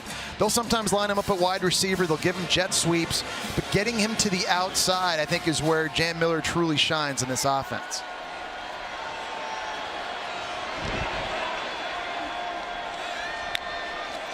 Third and 1. Miller straight ahead. And a first down for Alabama. Really good job that time by Parker Brailsford at center, the transfer from Washington, one-on-one against Hawthorne. And we talked about being very disruptive, but he wins his battle. I think the biggest upgrade Bama made this year across the whole team was at center, bringing Brailsford in. Quick to the outside. Williams spins but can't break free. Ryan Williams thought he could turn and get upfield right to that goal line, but he was tackled by Brent Austin. Nice quick read. They were giving a lot of access off the line of scrimmage, so it's an easy pitch and throw for Jalen Milroe. And Joe, this has been the area of the field inside the 10-yard line where Jalen Milroe has been able to go to work with his legs. 2 rushing touchdowns, and they like to call a bunch of designed runs for him in this area of the field.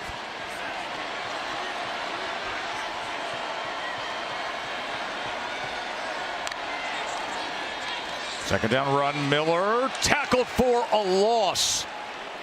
That was Byard coming up with the tackle in these closing seconds of the third quarter. Yeah, when you get down to this area of the field, this is where USF goes blitz zero. They try to bring one more person than you can block, and they had success. 2 guys coming free. South Florida, just a 1-point game at the end of 3 as Byard made the tackle there. Fourth quarter coming straight ahead with all the drama to unfold. Number 4 team in the country being pushed a bit here at home. Don't go anywhere. Moments ago, Katie with Coach DeBoer. Caitlin, what do you have to do to capitalize here in the red zone?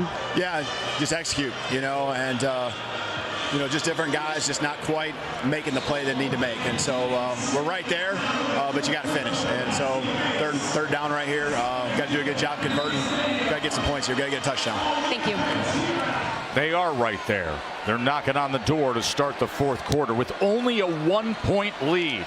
Milroe on 3rd and 4 gets it complete, and Cole Adams will secure that for a first down, the redshirt freshman. Man, that was a nice tackle by Kawan Banks, too. Outside is the redshirt freshman. Who's still down? Adams, still down on the ground. Watch the end of this play when he gets tackled. Ball a little bit behind him. Nice job making the catch. Just kind of falls a little bit awkwardly. So he's writhing in pain. You hate to see that with a young man coming up with a big play like that to set up a 1st and goal. As we just get underway here in this fourth quarter, number 4 team in the country only up by 1 at home.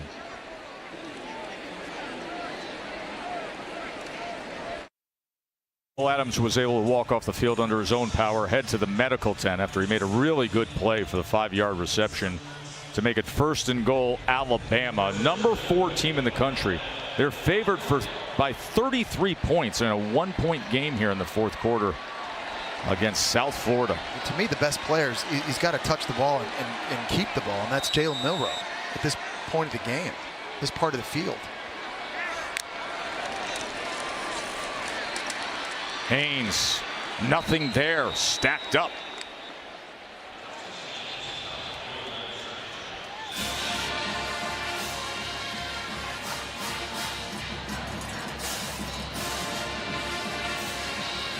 "26 straight wins against group of 5 teams by massive margins. Not tonight." Got a USF player down. It's DeMarco Augustin.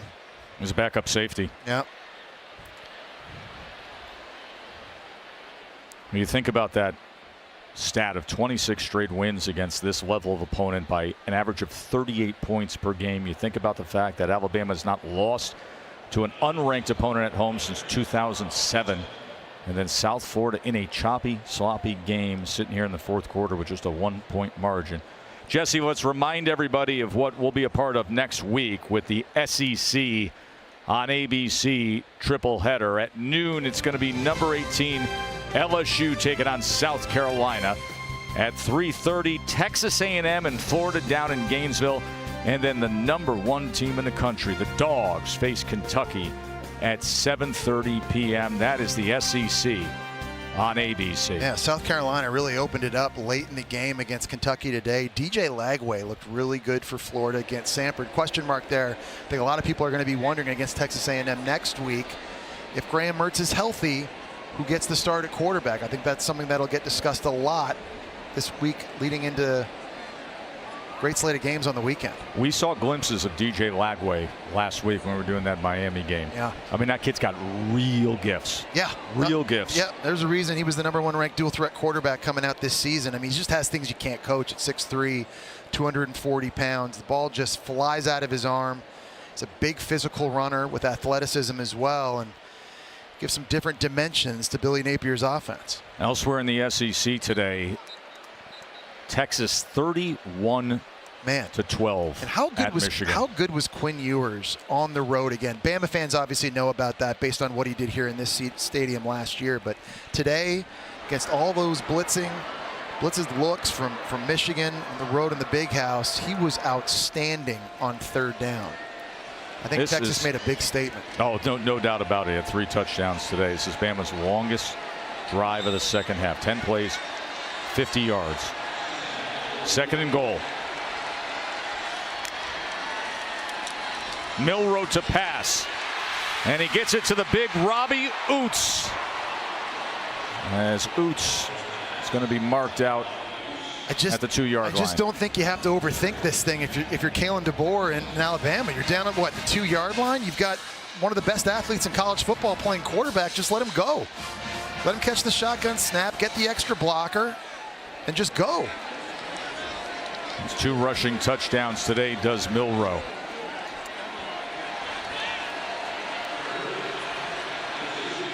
Do they keep it in his hands? 3rd and goal. Oh, he fumbled a snap. Milroe fumbled a snap. South Florida thinks they've got it. And they do. Another turnover.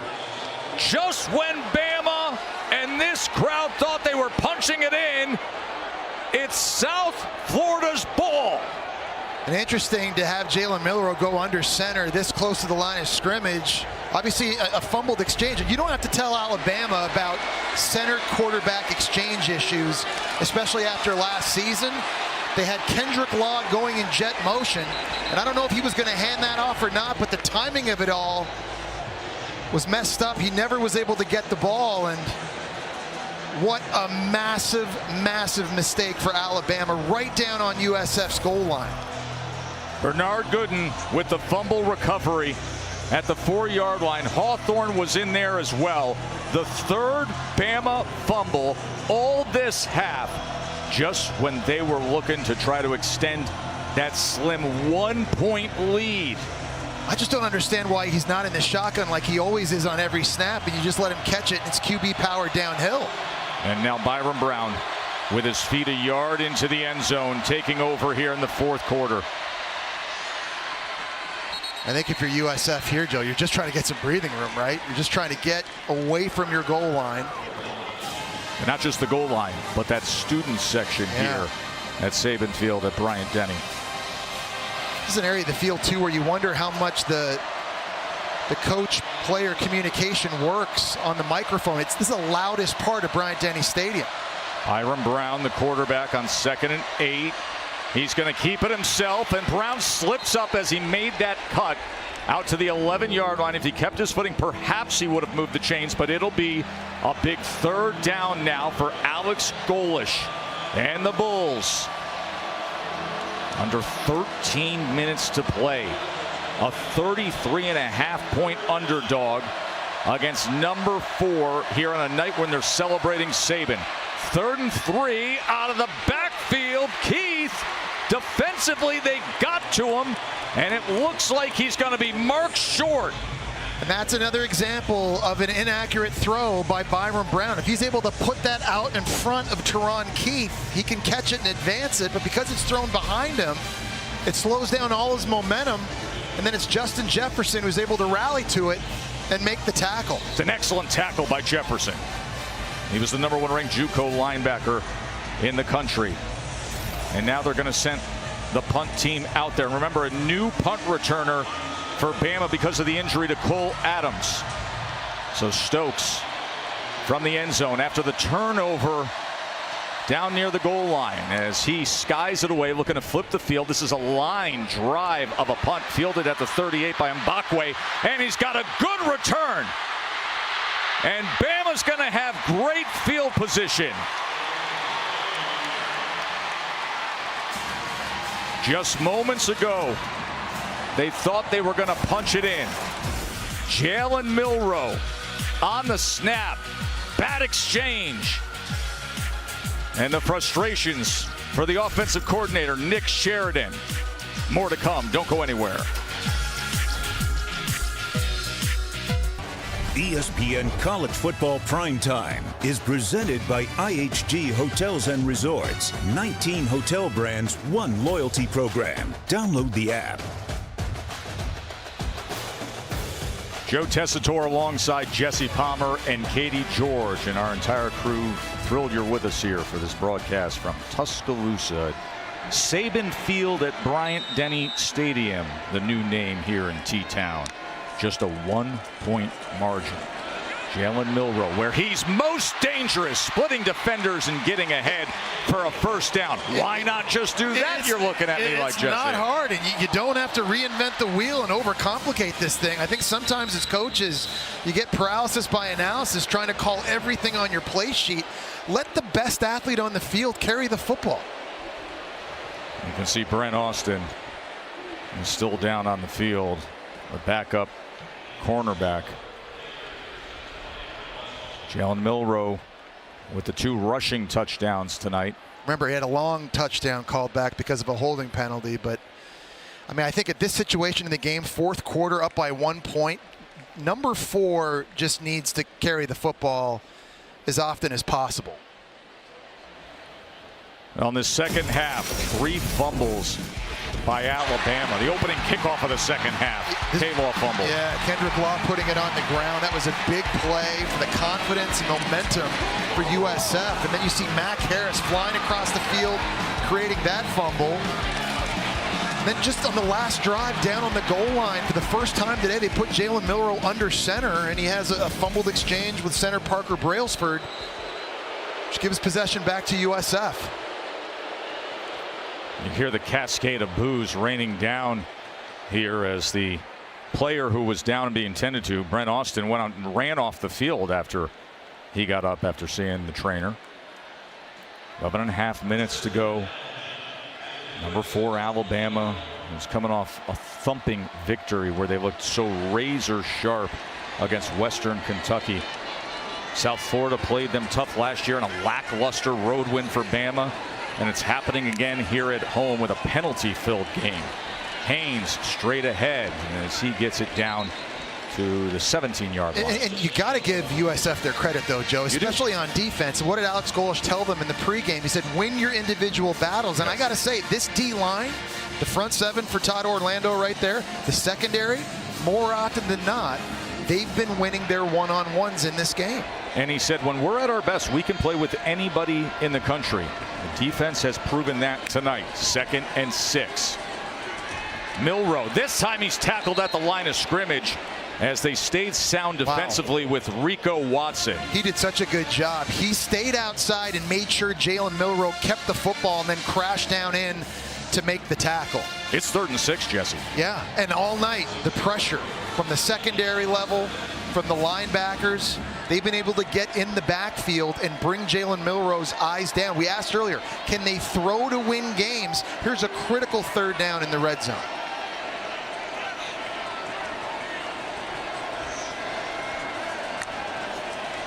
Milroe back to pass.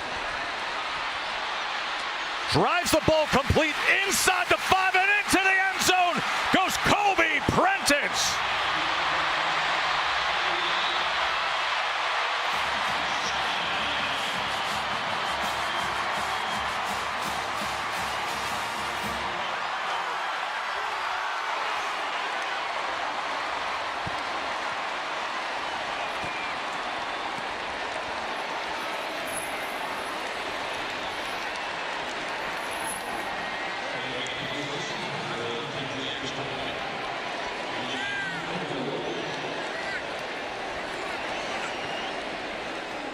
Was set up by a good punt return. And then cashing in on the opportunity was Milroe. Well, I'm just going to say this. Alabama was lucky this was not a hold on right tackle Wilkin Formby, because it looked like he got a little bit of a pull against Rico Watson on the right side. Right over here. I mean, this call could easily go either way. To me, when I watched it live, right at this point, I think that's a hold. But they don't call it. And Jalen Milroe last year takes off and runs. This year, he keeps his eyes downfield, spots Kobe Prentice. Nice accurate throw. He goes and does the rest. Nick Sheridan, the offensive coordinator, saying we needed that. This was Mbakwe on the punt return that set things up. Didn't hesitate at all. Took advantage of the block. At the big return, it was capped by Prentice with a 16-yard touchdown catch. And for Bama, their first points since 3:28 in the second quarter, and still a 1-possession game.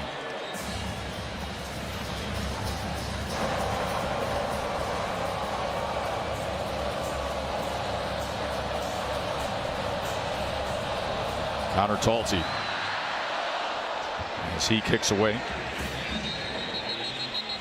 Well, defense has had some moments, but what do you need to see from the South Florida offense with the game on the line here now with 10 minutes to play? Can they throw the ball? Yeah. They've been one-dimensional this entire game, and it's been impressive, especially Byron Brown toting the rock from the quarterback position, but he's missed a lot of throws today. He hasn't been accurate, and you just get the feeling, if you're going to beat Bama, and all these NFL players on defense they have here at home at Bryant-Denny Stadium, Byron Brown's going to have to start hitting some throws. Brown is 11 of 25 for just 68 yards passing, and he's been sacked 3 times. But it is crunch time. And he throws it a little bit behind the intended target, but a catch by Brown Stevens. That was an incredible catch by Brown Stevens, running the dig route, going across the field. John Legend's nephew showing you the hands. Yep, he's the nephew of the Grammy Award winner. And here's a big run now by Wright. And here comes South Florida to respond. Yeah, Naquan Wright is a physical runner, 5'9", 200 pounds. He trucked Caleb Downs in this game last year, and they're showing you the tough running right up the middle. Quick tempo.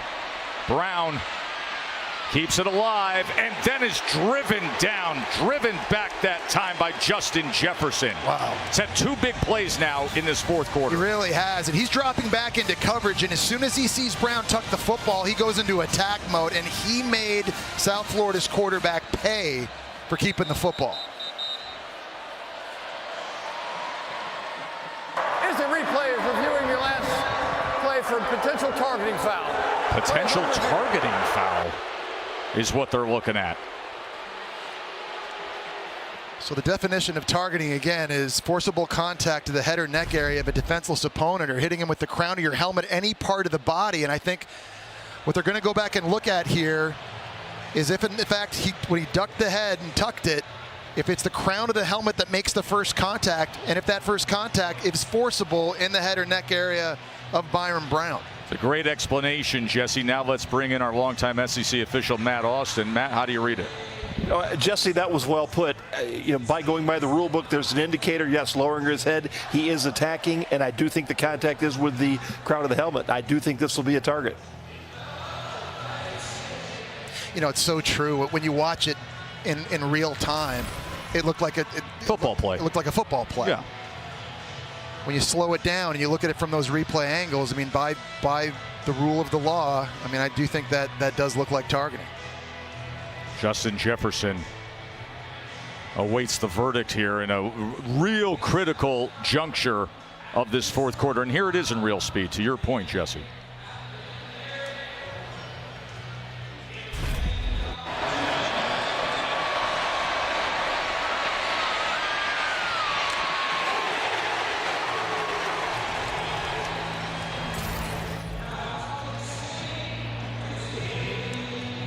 Consider the circumstances right now as it stands.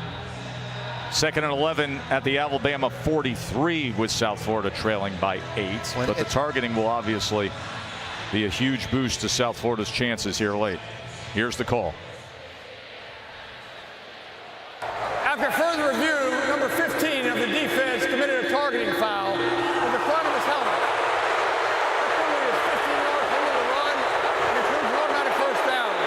So tag on the 15. Yeah, so that's a double whammy too for Alabama, because not only do you lose the yardage now and put USF in much better field possession, but Alabama's going to lose Justin Jefferson for the first half of their next game at Wisconsin at Camp Randall Stadium. And Jefferson, you've seen the type of playmaker he is. They've got an outstanding linebacker unit, but he plays a big role in this defense because of the depth, and that's not a guy that they want to lose in the first half of that game.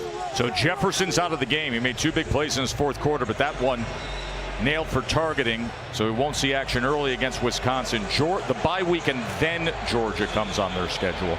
But right now, Bama is in a fight. First down. South Florida. Wright's got a seam. Inside the 10-yard line, it is 1st and goal Bulls with under 9 minutes to play. Everybody from Alabama crashed down into the middle, and that was the read for Brown to hand that off to Wright. Here he is again, this time clogged up and driven back. 8.5 minutes to play. A team that entered the night as a 33.5-point underdog against a Bama team that was locked in, focused, and honoring Nick Saban. 2nd and goal.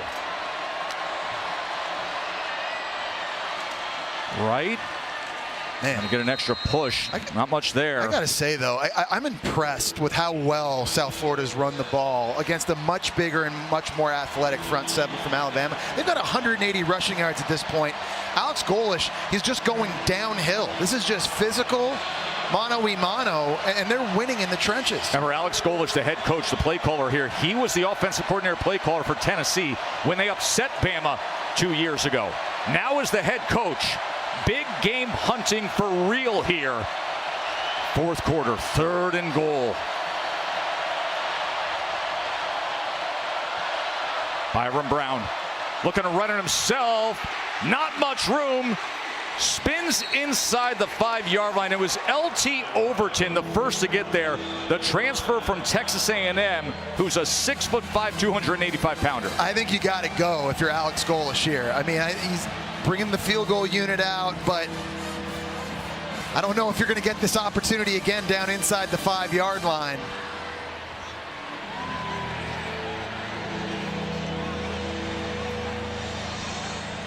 John Cannon is the kicker.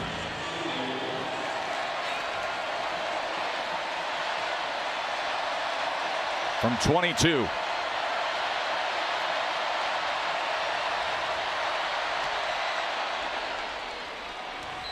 And he puts it through. They settle for the field goal. The thing is, you still need a touchdown to win.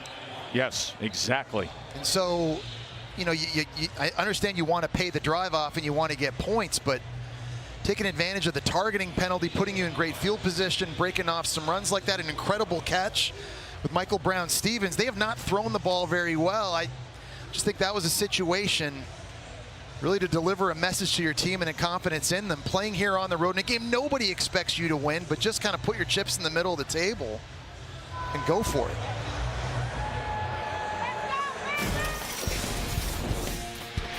Taking a look back at Alabama's last drive, the impressive true freshman, Bakwe, sets them up in really good field position on the punt return.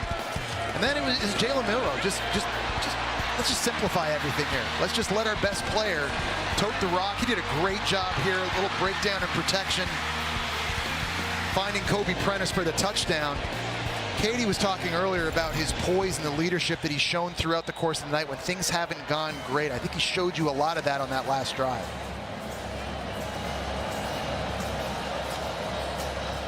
Nico Chromatica, who had the fumble recovery earlier to kick away.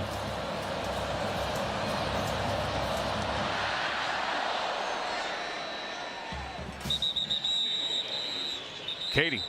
Hey, Tez, just want to keep an eye on Elijah Pritchett, 57 for Alabama. He's going in right now on the offensive line. He started for Caden Proctor last week against WKU at left tackle, but he got a little banged up, so he was limited in practice, but now they've got him out there. Yeah, and Katie, he struggled a little bit last week against Western Kentucky as well, and so we've talked about all the issues they've had on the right tackle position with Wilkin Formby now, and with the game on the line, you know, drastic times call for drastic measures, and they're bringing in a guy that might not be 100% healthy. Jam Miller, good run on first down. And on the very first play, they go right behind the new right tackle.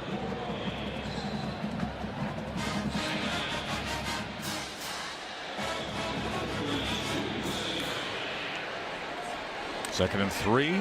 Miller again. Here he goes. Jam Miller past midfield. Really nice job by patience and vision by Miller. He keeps his shoulder pads square to the line of scrimmage, and that essentially gives him a three-way go. You see right here, he's just kind of waiting. He can go left, right up the middle, or bounce it to the right. Really nice job fundamentally there by Miller. Milroe gets it out quickly, goes to Williams. Ryan Williams. Look at this kid, 17 years old and on top of the world.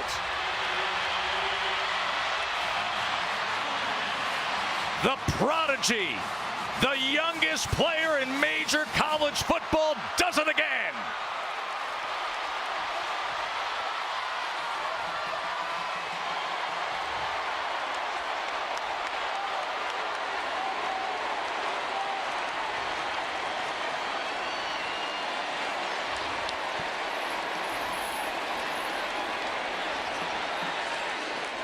Last week, an 84-yarder from Milroe, a 55-yarder from Milroe. And just when they needed it most, the true freshman, the 17-year-old who reclassified, the youngest of all, comes up big. Well, we've seen USF's corners press man coverage all game. This time, Paco Austin's giving Ryan Williams 10 yards of cushion, so easy decision by Jalen Milroe. Did you see the first 5 yards by Williams after he caught the ball? I mean, he just explodes. He's so quick and he's so fluid and difficult to tackle after the catch. His balance is incredible, and you can see again why Alabama faithful believe this is the next great Bama wide receiver. They call him Hollywood.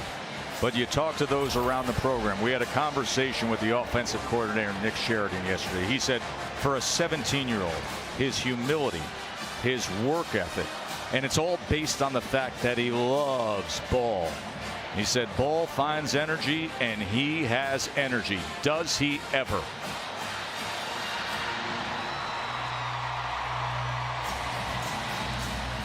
(28-16).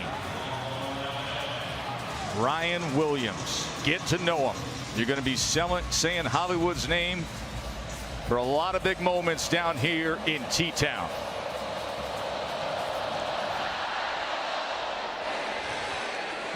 We get the opportunity to check in with Matt Berry. What's up, Matt? Joe Tessitore. I'm here to guide the Arizona State. He's sitting back for a little college football final. I'm excited for that game too. Jeff Levy, Mississippi State, Kenny Dillingham at Arizona State, two outstanding offensive minds. A lot of creativity between those two as well. If you're a fan of offensive football, it could be a fun one to watch. Here's Byron Brown on first down. That's incomplete, out of bounds. It's been announced that College Game Day is going to be going to South Carolina next week in Columbia as LSU visits South Carolina. You were mentioning what the Gamecocks were able to do today, Jesse. Yeah, Lenore Sellers, a quarterback there. That offense, man, they just exploded. Got a big pick six defensively at the end of the game, and it's a big win. Big win for them. Rocket Sanders had a touchdown run. Yeah. Sellers had a couple touchdown passes in that big win against Kentucky. Brown being chased. Tries to connect on the sidelines with Sean Atkins. You know, at this point, South Florida is going to have to make some plays throwing the football, and that's been the issue so far in this game. They've been completely one-dimensional. So these receivers got to separate. Brown's got to be accurate. 13-yard catch by Atkins for a first down. Joyner, not much there on the right side. By the way, Sean Atkins wears number 38. He's their star receiver. He's a record setter. Yeah. 38's one of those jerseys you get handed as a true freshman and you try to get rid of. He was a walk-on, so that's the number he got. He's in his 6th year now, but he said he's never changed his number because he's kept that chip on his shoulder. That's right. And he wants to prove to people he's the real deal. I love that. And check down to Joyner. Joyner's going to split defenders and be right at that line to gain. Watch for number 38. Has said no defense ever. That's right. But really, I mean, Atkins last year becomes the first ever 1,000-yard receiver in program history. He's crafty, guy that fights to get open, dependable, good hands. Defense number 1, 10-yard penalty from the end of the run, and an automatic first down. South Florida trailing by 12, but they're moving the ball here with under 5 minutes to play. And a holding call on Damani Jackson at corner for Alabama on that last one. Sean Atkins, this is a time of the game where Byron Brown's in a bind. He needs to find a guy. 38's a good place to go. You said former walk-on. Guy was working at a steakhouse in Tampa, and coach said, listen, you got to give up the job. You got to focus on football all the time. Became a record setter last year. He's a great representative of the program.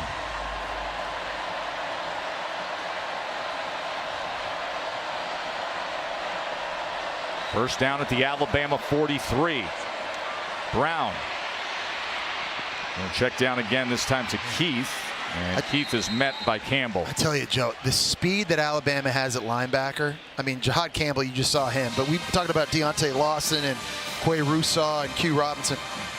It's so hard to go sideline to sideline horizontal and run away from these guys. You can't do it. 2nd and 9. Brown spins out of it at midfield.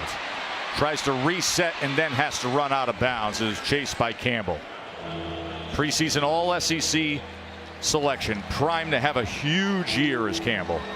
Well, he's 6'3", he's 245 pounds, and you're just not supposed to move like that for a guy his size. He's tired, though, because he's been chasing Byron Brown all night long, dropping in coverage and having to react to the football. See, hands on the hips. Big 3rd down here. 3rd down and 7. Q Robinson, Tim Smith, and the rest up front looking for a stop on 3rd and 7 with 3.5 minutes to play.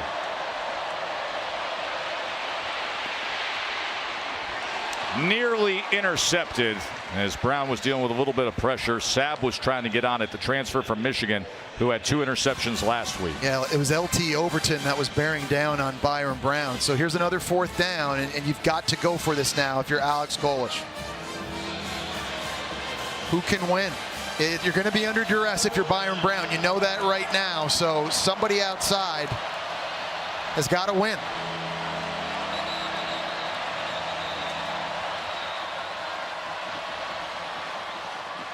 Fourth down and 7. And a timeout is going to be used by South Florida. And we will take a commercial break. Alex Golesh and this offense will talk things over. They're facing a 4th and 7, trailing by 12 when we return to Tuscaloosa.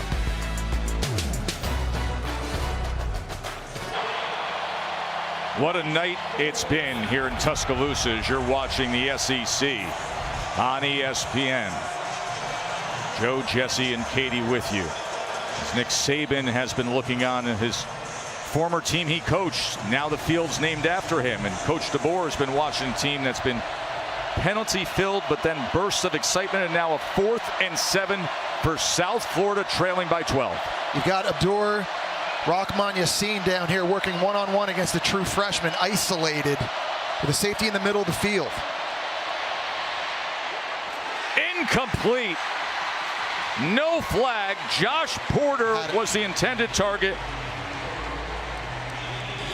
And I think he had a shot at maybe throwing a touchdown to Rahman Yassin. They had him running a fade route down the boundary here. And it looked to me with a safety in the middle of the field, he got behind him, and that's a shot he could have taken. You called that, Jesse. Just a clean release, and Mubakwe had the big punt return earlier. He's a true freshman. He was the 2nd-ranked overall high school player coming out this year. Very, very talented, but young, and hasn't had a lot of snaps yet. I guess just an example of a quarterback just having to do a better job of picking the pre-snap matchup. Malachi Moore was there defensively with the other option that he threw to. And now 3:20 to play, and Jalen Milroe and this running attack can put the game away. As Milroe tries to bounce it to the outside, scoots out of bounds.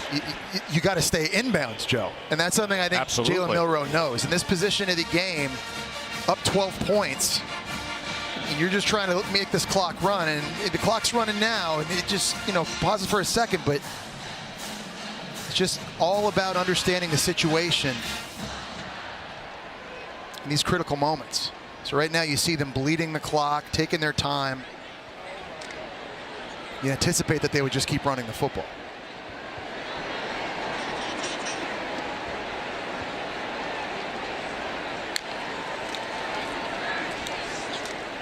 Miller, as he goes past midfield, cuts back inside the 20, keeps his balance and seals it. Jam Miller, a 56-yard touchdown run.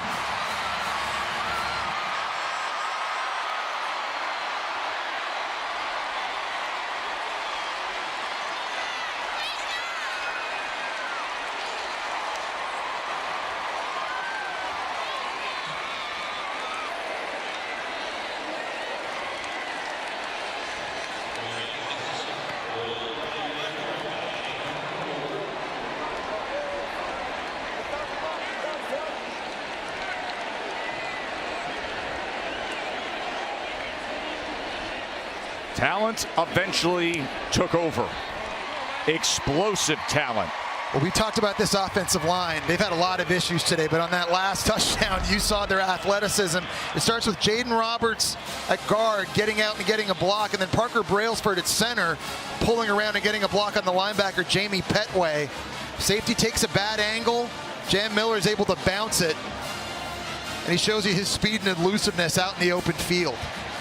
And Jesse, you reflect now on just the last 2.5 minutes.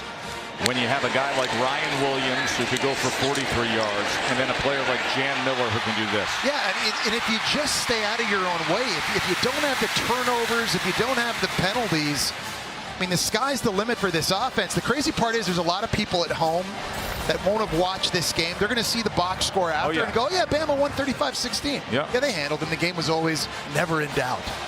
Too much talent. But that's not the real story here. I think you've seen kind of the majority of this game, USF plays so well on defense, and Alabama just keeps shooting themselves in the foot, but you're seeing a short glimpse here of these last 2 drives. If they just play clean, they're explosive.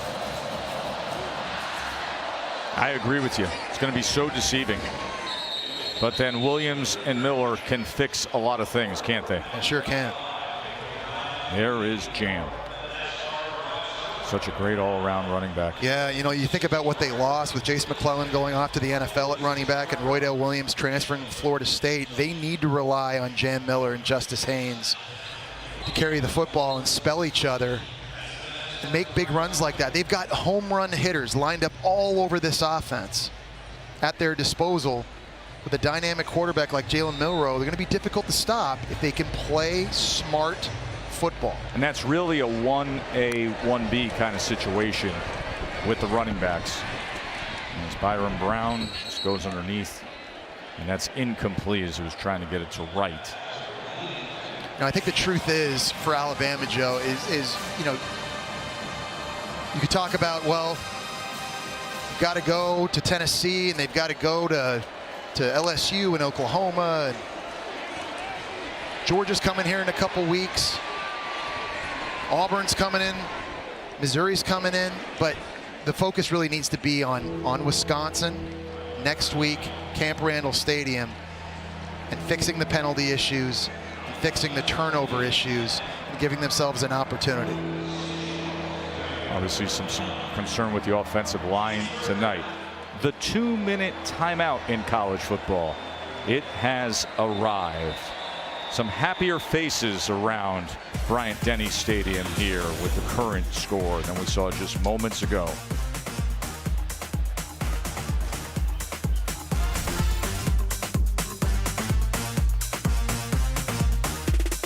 It's always good to catch up with SEC football final at the end of one of these Saturdays, right? You know, Dari and CD and Benjamin Watson, and get you caught up on everything. Yeah, all the highlights and analysis. A bit of a crazy day too, all around college football, but certainly in the SEC as well. So they'll be leading off with how good Texas looked up at the Big House today. How about Tennessee just blasting NC State? They look good. Mississippi State and Arizona State set to come your way. We wrap up these final couple minutes here in Tuscaloosa. Saban Field at Bryant-Denny Stadium, forever to be known now. Brown on 3rd and 6. Looking for an opportunity, goes against the grain and incomplete, so it'll be 4th down from there. I know the game's got out of hand a bit, Joe, but I think we'd be remiss if we didn't give credit to USF and just how different of a football team they are this year in Alex Golish's 2nd season. They are so much improved on the defensive side of the ball, and I think they're good enough to compete for an American Conference championship this year. It's going to be tough. You got Memphis coming in at home. You got UAB, who beat them a year ago with Trent Dilfer, coming to home. You got to go on the road against a good Tulane team that almost beat K-State today. Also got to go at FAU, who beat them a season ago. But the talent across the board is improved. And they've got a head coach, Joe, that they respond to him and what his message is. That was the case tonight. 4th and 6 for Golish's offense. Incomplete. In a couple weeks, they're going to be playing that loaded Miami team, Jesse. Yeah, and we've seen them in person, too. There's a chance, when it's all said and done, that USF maybe plays 2 playoff teams this year from the Power 4 in Alabama and Miami. There's a chance of that. You see Alex Golish there hugging his quarterback. He knows how much of a warrior he's been, how much toughness he showed today and displayed today. They've asked a lot from Byron Brown in this game. Carrying the football for 108 yards. And time again, he put his body on the line for his teammates and for his head coach. And for the 2nd year in a row, they played this kind of a muddled game that was grabbing everybody's attention looking at the scoreboard.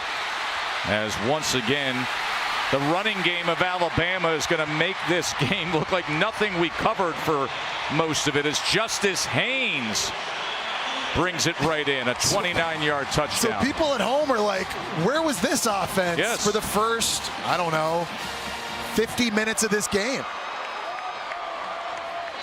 I mean, everybody's getting it. It's like Oprah. You get a touchdown. You get a touchdown. Everybody gets a touchdown. Justice Haynes doing a nice job here, bouncing this thing outside. Again, look at big 77, Jaden Roberts pulling. He's bouncing off his own guys. Literally bounced off center Parker Brailsford that time.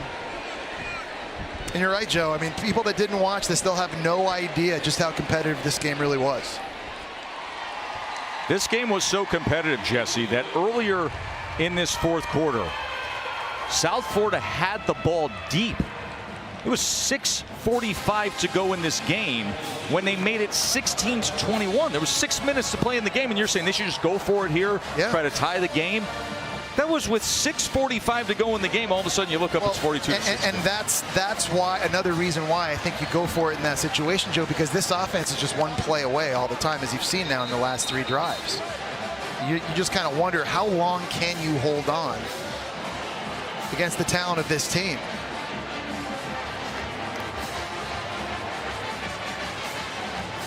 Listen, there's going to be a lot of things to clean up for Kalen DeBoer and Alabama when they go back to work this week. But I think one of the things that he'll say is, you showed resiliency, you finished the game. You finished it strong on both sides of the ball. And we now have to build on this as we get ready to head into a really tough place to play at Camp Randall and against Wisconsin. Like, forget about Georgia in a couple weeks. I know that's the game everybody's had circled since the start of the year and the schedule came out. They just need to worry about Wisconsin.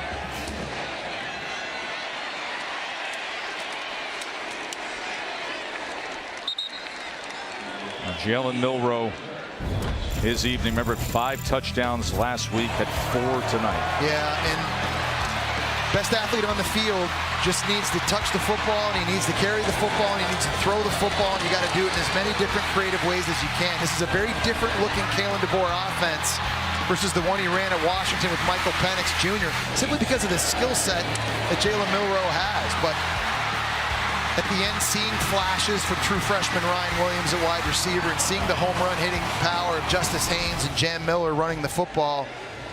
Jalen Milroe, one of the great dual threat quarterbacks in the country today, and this is pretty crazy. First player in program history to have consecutive games where you throw for 2 and run for 2. As Joyner takes the carry, Bryce Archie has come into the game to clean up this game here in the final minute and change. The backup quarterback is a transfer from Coastal Carolina. As Byron Brown's evening is done, and for the second year in a row, he plays this kind of game against Alabama where he runs for more yards than he passed for. That happened last year as well. He ran for 108 tonight, did Brown, and he passed for 103. And there is Byron Brown. He's going to need an ice bath after this game. 23 carries against Alabama. Compression sleeves, IVs, all the fluids. Player for Alabama down. It's Bray Hubbard. Bray Hubbard, who is a backup free safety.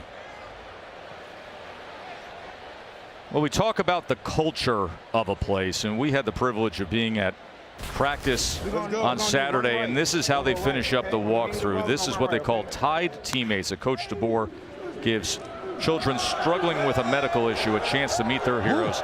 7-year-old Azaria Banks, look at what she does here with the touchdown run. The 7-year-old, wow, scoring the touchdown.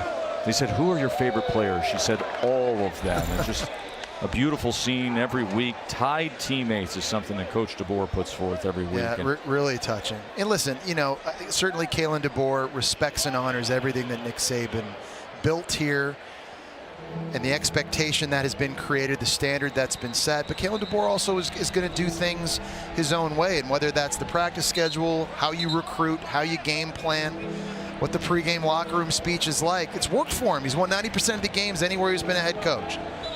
It's going to be a little bit different, but really kind of putting his own stamp on this program and how they want to go about things, and what they did for that little girl. That's very, very special to get an opportunity to impact people's lives like that each and every week. You know, they always talk about, you never want to be the guy who follows the guy, right? You follow Nick Saban. What a task that is. And historically, you could look through the history of college football. There's some shaky results there, but they're off to a good start with Coach DeBoer, who's proven himself before, especially with what he did last year, and the players love it. He says, I'm just so appreciative of the instant buy-in at this place that will now be called Saban Field at Bryant-Denny Stadium.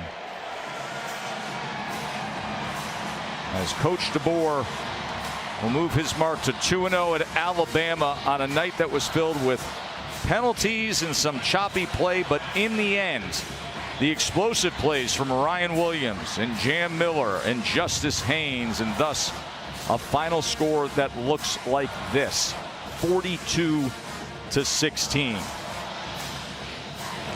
Their 27th straight win against a group of 5 team. I think as a head coach, you're never going to apologize for winning. Good, bad, and the ugly. And for the most part, especially offensively for Alabama, it was very ugly. But they find a way to get it done. And now it's all about improving and regrouping and going back to work. I don't think there's any question they have the talent to make a run into the college football playoff again in the new 12-team format. But they just have to